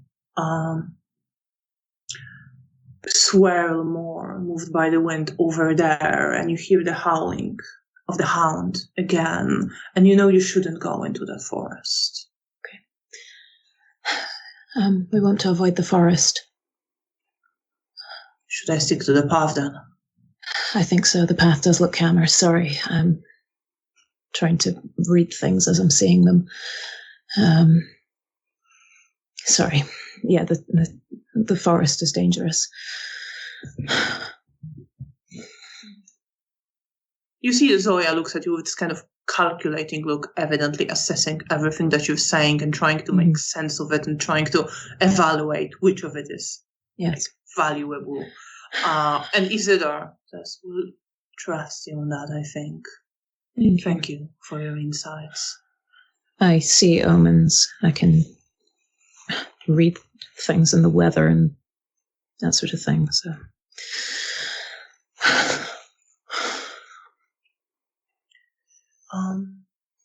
And you're walking along the path. Are you looking for a place to stay, or? Yes. Yes. Then roll your I'd say wits and alertness to assess as well as notice. With difficulty 7. I have 2 successes. I have 1 success. 1 success. So you do notice first. At some point, you notice a bit more to the side. It's like this house has a little bit more of a garden, but the fence is partially broken. And you see the house is burned down. And there's no one living there. The other houses you've passed had some soldiers outside them. There was light in the windows. This one looks abandoned. Would this work? Zoya says, well, it's the best we've seen. Let's check it out. And she jumps over, like, the partially collapsed fence. Isidore comes up to you. Bea, do you need assistance? No, I'm fine, thank you. I say, more freaked out by the idea of someone touching me than climbing over the fence. And I will try and get over the fence. Well, I'd say, like, I'm not going to make you roll for it. I would say it's, like, a bit harder for you with no celerity and no potence. It's not going to be graceful, but I but you manage it. Yeah. I'm stressed enough without people touching me. And Isidore respects it. Like, once you say that, he doesn't, like, attempt to. Like, and I appreciate that. He's a good lad. And you get over this fence. And Zoya is already looking. And Janina, you had 2 successes, right? Yes. So you do see that, like, the house is pretty much in ruin. There is a lot of open spaces, a lot of windows, a lot of parts where the wall has collapsed, so it's not necessarily sunlight proof. But you see a garden shack between the trees. Okay, so I will point towards it and go that way. Point towards it, Zoya notices you around the same time, and she kind of glances to you and nods. And starts heading there. I'll follow. Follow. Zoya tries the door. And looks at it, looks at the lock, takes something out and starts. Do you want to pick it? If you do that, if you come up, she would let you go ahead. Sure, I'll have a go. Dex and larceny. Yeah. It's gonna be difficulty 6. It's not a complicated look at all. Oh God, where's larceny? There's larceny. Okay. No, it's fine. Let's just go. I forgot you had larceny. Yeah. I don't use it very often. I have 2 successes. You take a little bit of time, and you manage to get it open. You open the door. Back. Was about to reach for her own implements. Just sort of moves to the side and just nods at you. With acknowledgement. And then goes inside. And you see, it's pretty dark in there. She does kind of take out the flashlight to see what's inside. It's pretty empty. It's pretty dusty. There's some spiders, cobwebs all around the place. There's various garden tools. There's a shovel. There's a rake. There is an axe. There is a bucket. Janina will carry axe. A little bit dirty. There are some wooden planks, some basic tools, and there is space there. It's going to be fairly cramped.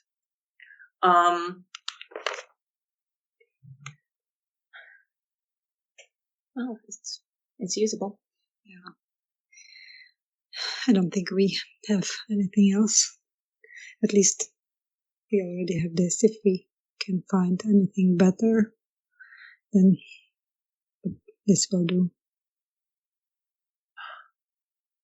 Isidore looks around. I believe this should be sufficient. What sort of time of night is it at this point? It's not super late yet. I'd Okay. say it is around. It's probably just before midnight, something. Okay, like that's that. fine. Or even a bit earlier. Okay.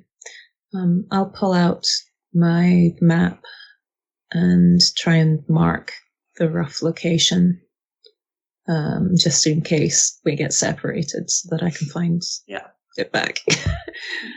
Not that I don't trust myself, but I don't trust myself. Roll your intelligence or wits, your wits and survival. Damn. Because you weren't quite following the map Yeah, through all the little streets just to see how well you can place it. Let's find out. Difficulty 7, I would say, for that. Okay, 2 successes out of one that cancels out one. Yeah, you place it reasonably well. Okay. Yeah. Yeah, you are. You sort of kind of think back, maybe you were glancing at the map and you mark more or less where you are.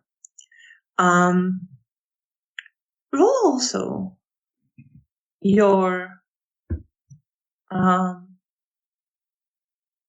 perception and awareness. Uh-oh. Difficulty 8. Uh-oh.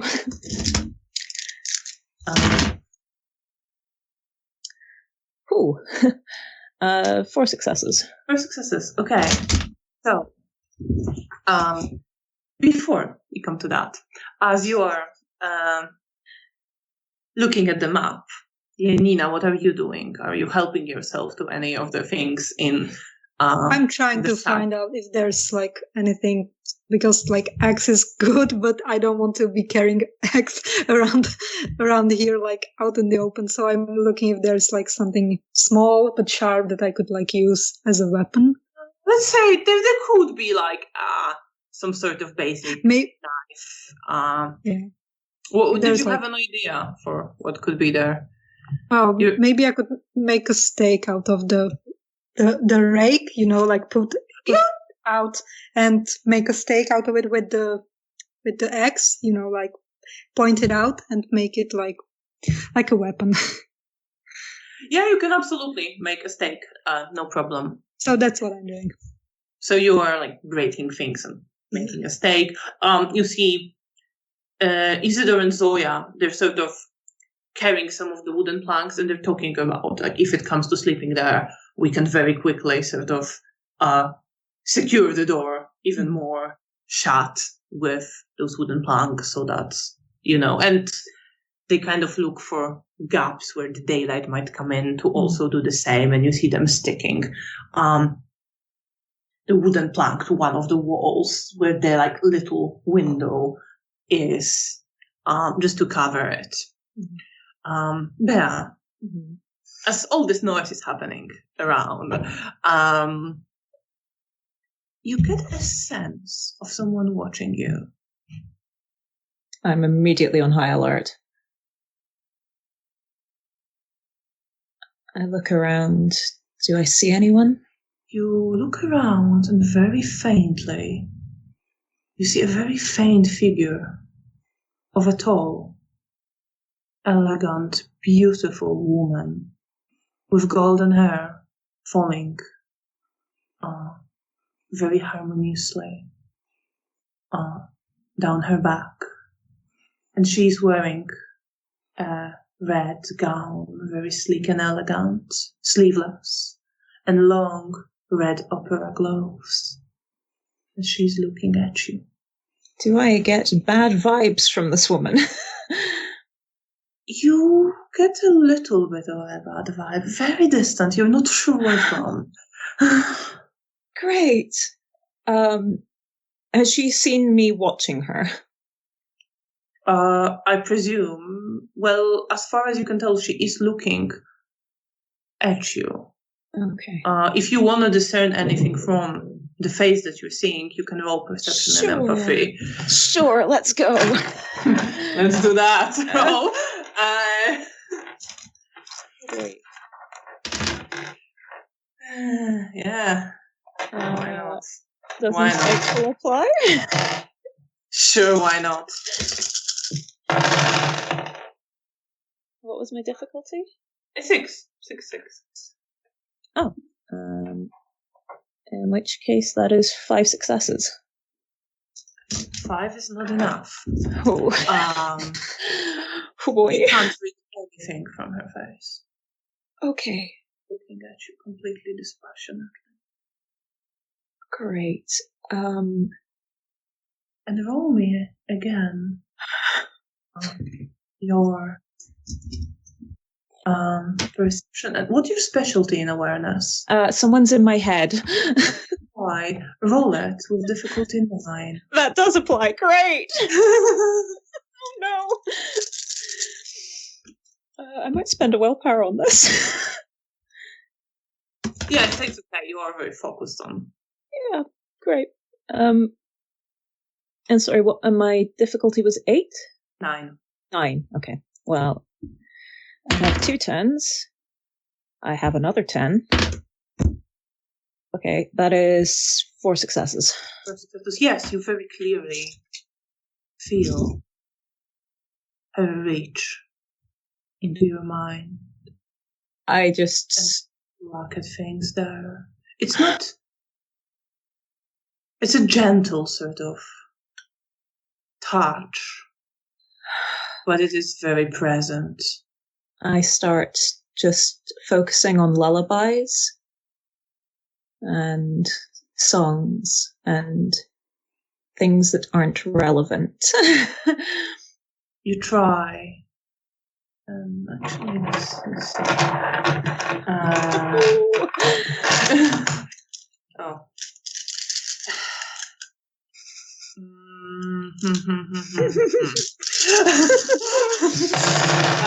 Sweating nervously. Yeah, no. That you do focus on that, and you feel her listen for a little bit. Certain almost curiosity, and brush your focus to the side and look deeper, and then withdraw.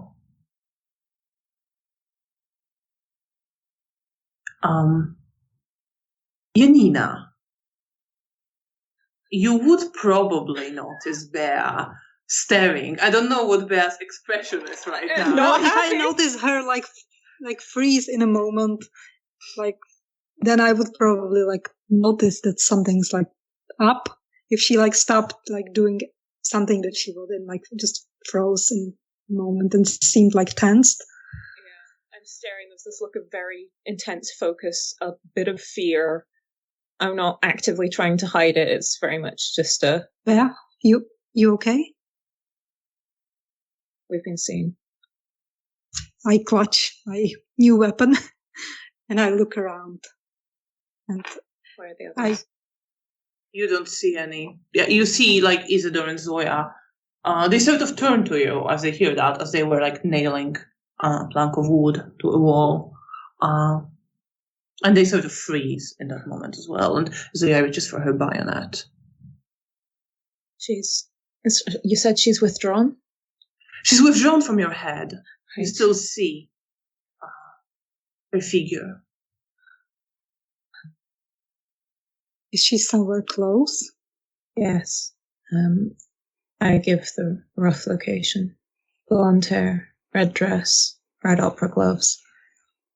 Okay, I'm trying to look around, but I guess I'm not seeing anything. She was You in my don't see anything. She was in my head. Actually, roll your perception and awareness. Why not? I've taught you a thing. Do you have any awareness? Yes. No, I don't have any awareness. I only have perception. Then I guess on difficulty 9, try Okay. it. I have 1 success. You do have a 1 success. I have a You 1 do- 9. Okay. I say on that, with no awareness, you do get like a brief sense of presence in that corner, right? I pointing out, but you don't really see. But you do get this sense. And I very quietly muttered, she was in my head. I don't know how much she's seen, but she broke through any defenses I might have had. Does she mean harm? I don't get a good feeling from her, but I can't read her. As you are saying all this, you see her. You know, like a faint smile, maybe not even directed at you, just move through her lips. And she disappears. She's gone. And I don't look happy. I look even more unhappy now that she's not here.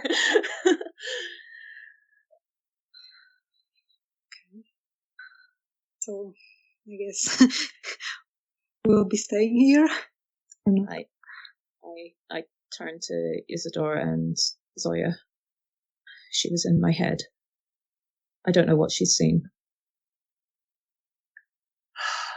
Zoya, shit. What? Who was this? Was this that bitch who attacked us before? I'm going to spend a willpower to push through the memories. Try and place her. Yeah. Run through so much of it. And, can I place her? Yes. It's not the person who attacked you, but you have seen her, not in person, but through your spirit's touch. You've seen her reach for, and kill a Tremere woman at Povonsky Cemetery. She wasn't. No, she killed a Tremere woman at a cemetery. I saw it. I saw the residue of the memory. I wasn't there for it.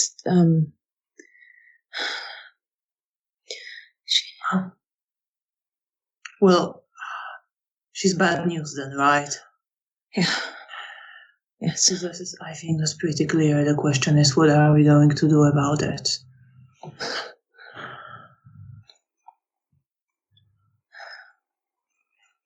If she's Sabbat, I don't know. Do I have an idea as to what she would have seen in my head? Do I know what she was plucking at? Yeah, you had 4 successes. You would guess that she was mainly interested in you. And like who you are. Huh. It wasn't like, it's not like she was going for like plans. Yeah, like plans, like this sort of stuff. It was more like your problems with memory, a bit of your history that you remember, that kind of stuff. Great. Maybe she's a therapist. I mean, we can dare to dream, but I'm guessing probably not. Probably not the one you actually want to treat. Probably not the one I want. Yeah. I did not give consent. She was trying to discern who I was as a person. It seems an odd thing.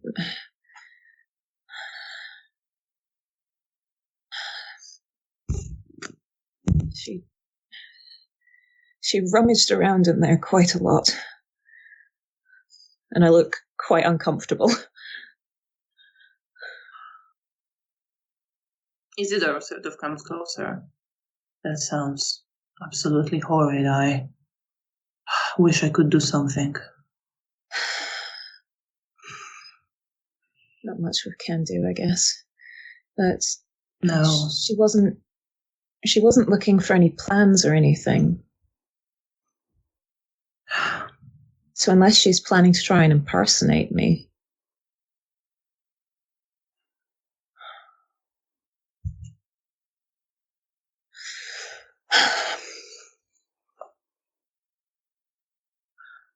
Do I get the sense that she's still here, or has she? No, you don't get that sense. Okay. But roll your perception and occult. Okay, great. Difficulty 8.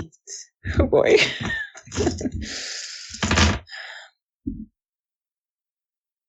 2 successes. 2 successes. You get a very faint smell of blood. I just get the sense of blood again. That's not great.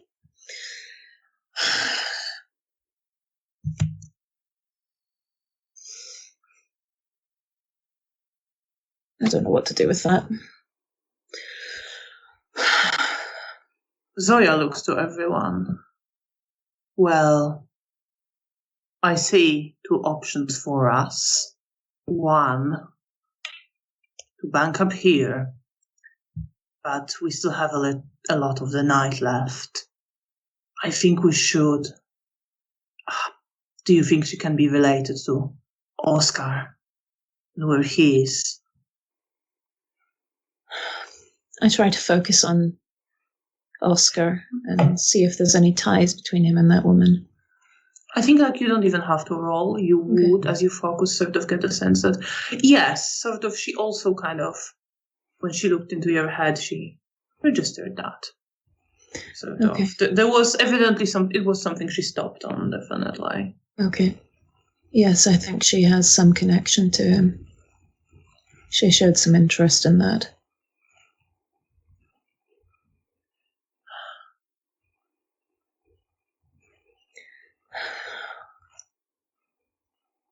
Isidore looks, well, I can't believe I am saying it, but I believe we should try to at least locate her. What do you think? I agree. I don't think it's good to just stay here and waste time, that we could at least go and try to locate him. Unless we're walking into a trap. But what other option is?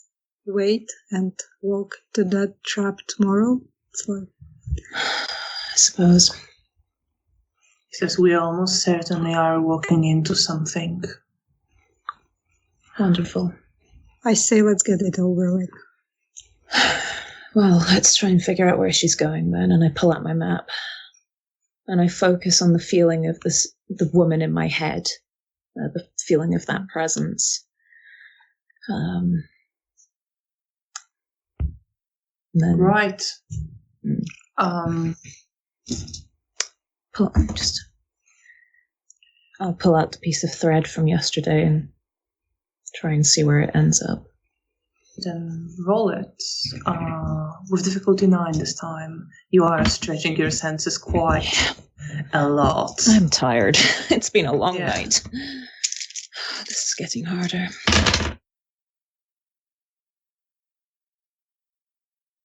I have a single success. You have a single success. Yeah. So you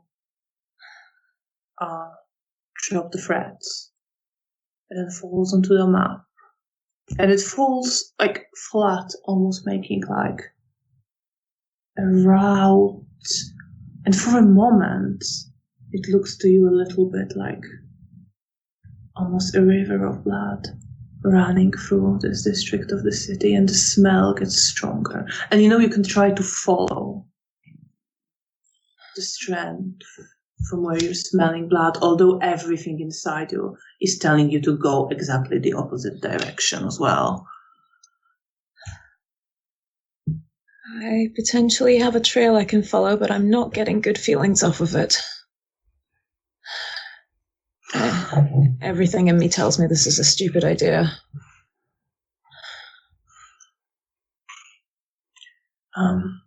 You see Zoya kind of reaches to a little bag she was carrying. She pulls out. Just some more weapons, basically. She has like a gun. She has another bayonet. Not to for it to restrict her movement, but she is trying to have more with her. We can do the scene of the sort of removing of all the weapons later. Right. Everything about this woman, I'm just getting a strong smell of blood and...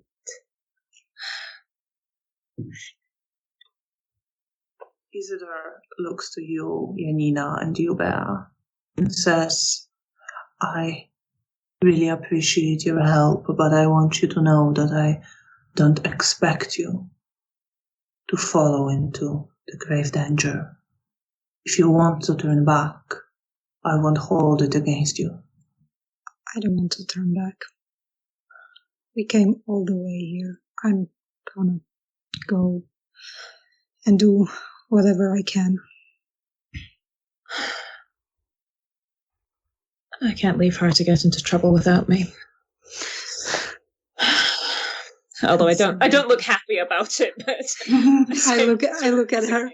If you don't want to, Bea, you can turn around. I love you and I want to be safe. I'm not losing you. Okay. Zoya sort of gives a sigh. All right, let's get it over with. Wonderful. Guess we'll follow the trail of blood then. You are first beginning. I would say, Bea, for that, these are all your courage. With difficulty 7, I'd say. I've been getting bad vibes all night.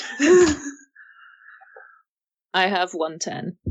Yes, you can make yourself fall. I'm really unhappy about it. Enough to not lose the trail. As much as I kind of want to. And you leave your shack. Zoya kind of closes. This was a very short stay home. Either. And no, but like you see, she secures it for coming back. We're hoping to there. come back.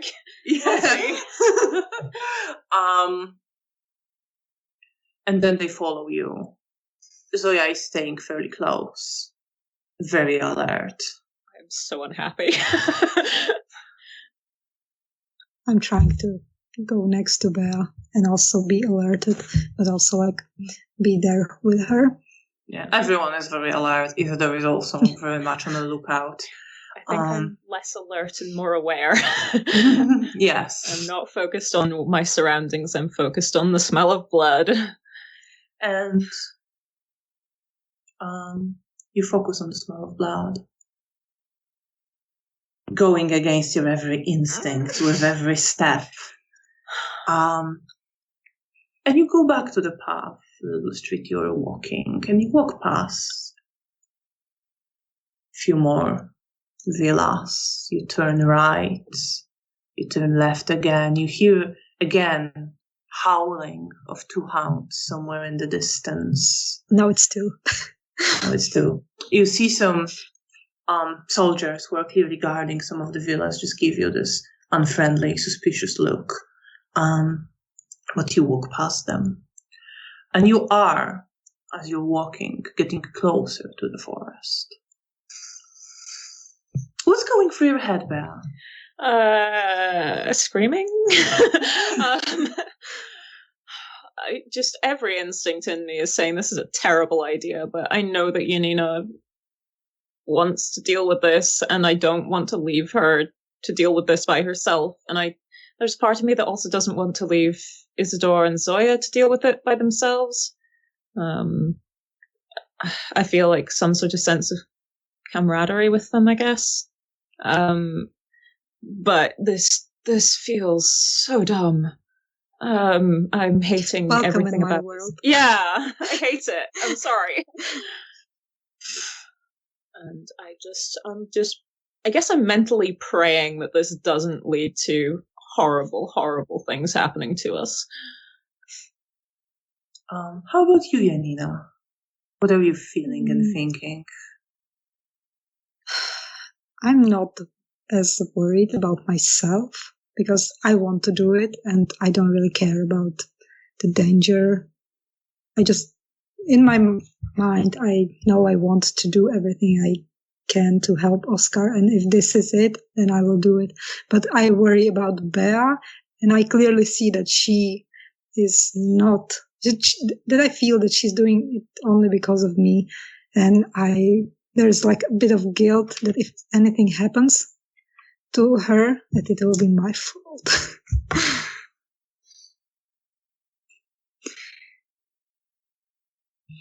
As usual.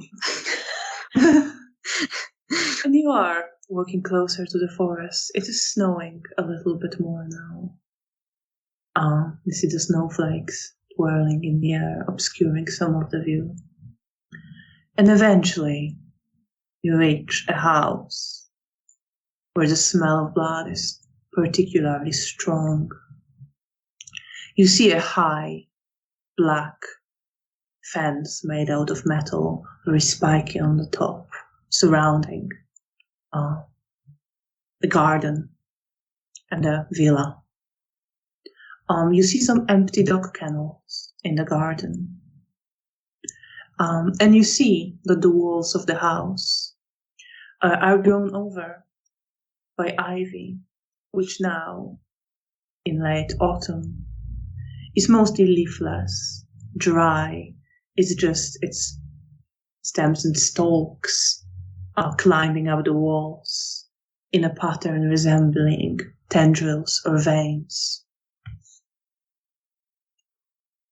And as you're standing outside the house, there, in your head, you hear a voice.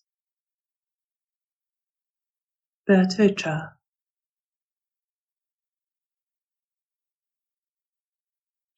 please, come inside. Then we can talk about what you are looking for.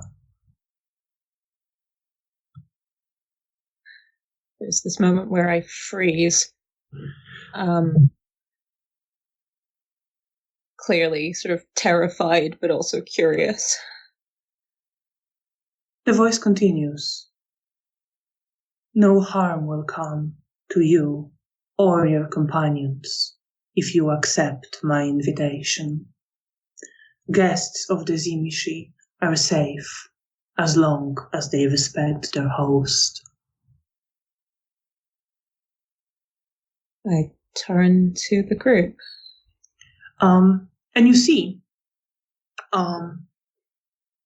as the voice finishes, someone opens the door and you see a man in his maybe late 20s, dressed in a long coat, blonde hair. He's not wearing any hat. He just walks into the snow, starts walking towards the gate and the fence. And you turn to the group. It appears we have an invitation. Well, let's hope it goes better than last time. Zoya, invitation from whom? The Samitsi. We've been informed that if we accept the invitation, no harm will come to us. And you believe that? I don't know. Could I try and determine whether it's honest? Sure, yeah. Roll perception and empathy, but I'm going to give you difficulty 7 on a voice that speaks to you directly. That's fair. In your head. Yeah. It's hard to read the facial expressions on it in disembodied voice.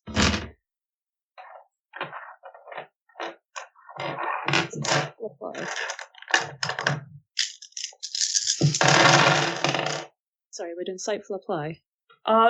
Yeah, why not? Let's say so.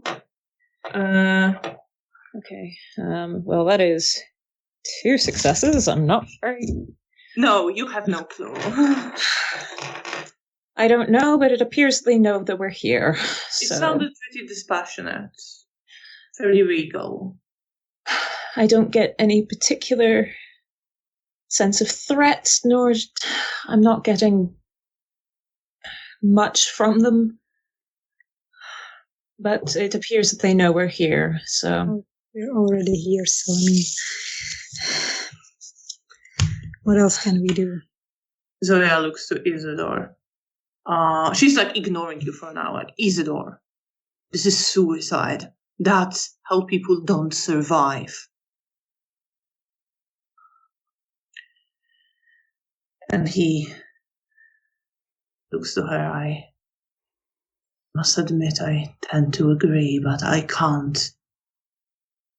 Well, if he's in there, I guess we have no choice, but...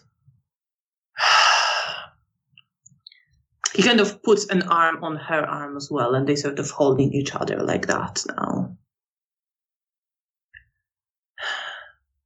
I would not expect any of you to do this. I will do it. Well, she directed the invite at me, so I feel like I should.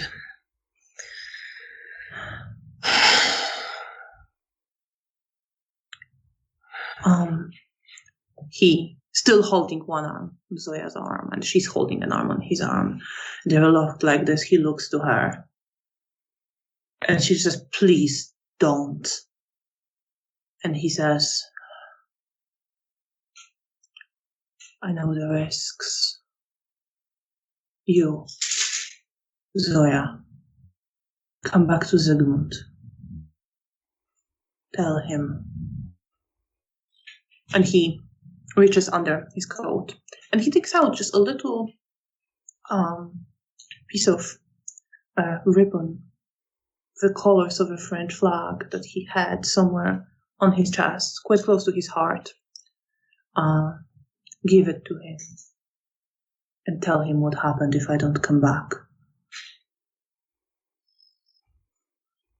And she says, I'm not going to leave you. I think it would be sensible if at least one of us could make it back. And he says, Zoya, please go. And she glances to you, and she looks to him, ignoring you completely, Janina. And she just looks at Isidore. I hate everything about this. That's fair. I'll wait for you at our place here for some time. I'll go if you don't come back. She looks to you, Bea, and then glances briefly to you, Janina, but then focuses on Bea again. I hope to see you again. I hope to see you again. If I don't come back, could you let my sire know? I'm sorry. I will. Thank you. And if I don't come back, please take care of Daniel. I would have, either way. And she turns and starts walking away. I turn to see the gentleman that's walking towards us. But this time he sort of approaches the gate and he's opening the walk-through gate and holding it open for you. And gives you a bow, just gesturing. He doesn't say anything. I will nod my head and enter. So you enter the garden. Uh-huh. I follow Bea and nod at the man. And Isidore follows with you. And the man leads you towards the door. And opens the door. And the smell of blood that you've been feeling just fills you, Bea, and everything in you screams not to go there, but you are able to control yourself. Great.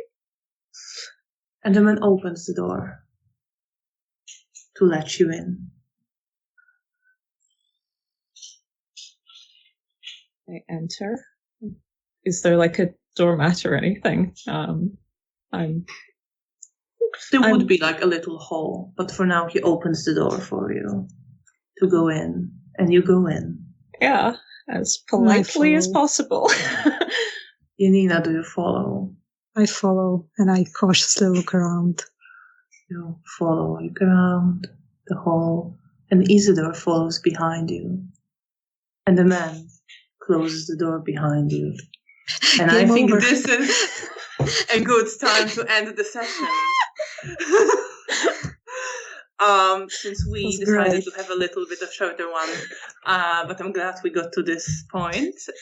Thank you so much for playing, and thank you to everyone who's been watching. We hope you enjoyed this episode of The Ruins of Warsaw, and we hope you will come back to see how accepting Zimish's invitation will play out during our next episode, which will be on the 26th of April. At the same time, 6:30 p.m. British Summer Time. Please come back to continue following the story. Our poor life choices. Exciting things are coming Koteri's way. Thank you so much again. And see you in 2 weeks. See Good night. you. Bye-bye.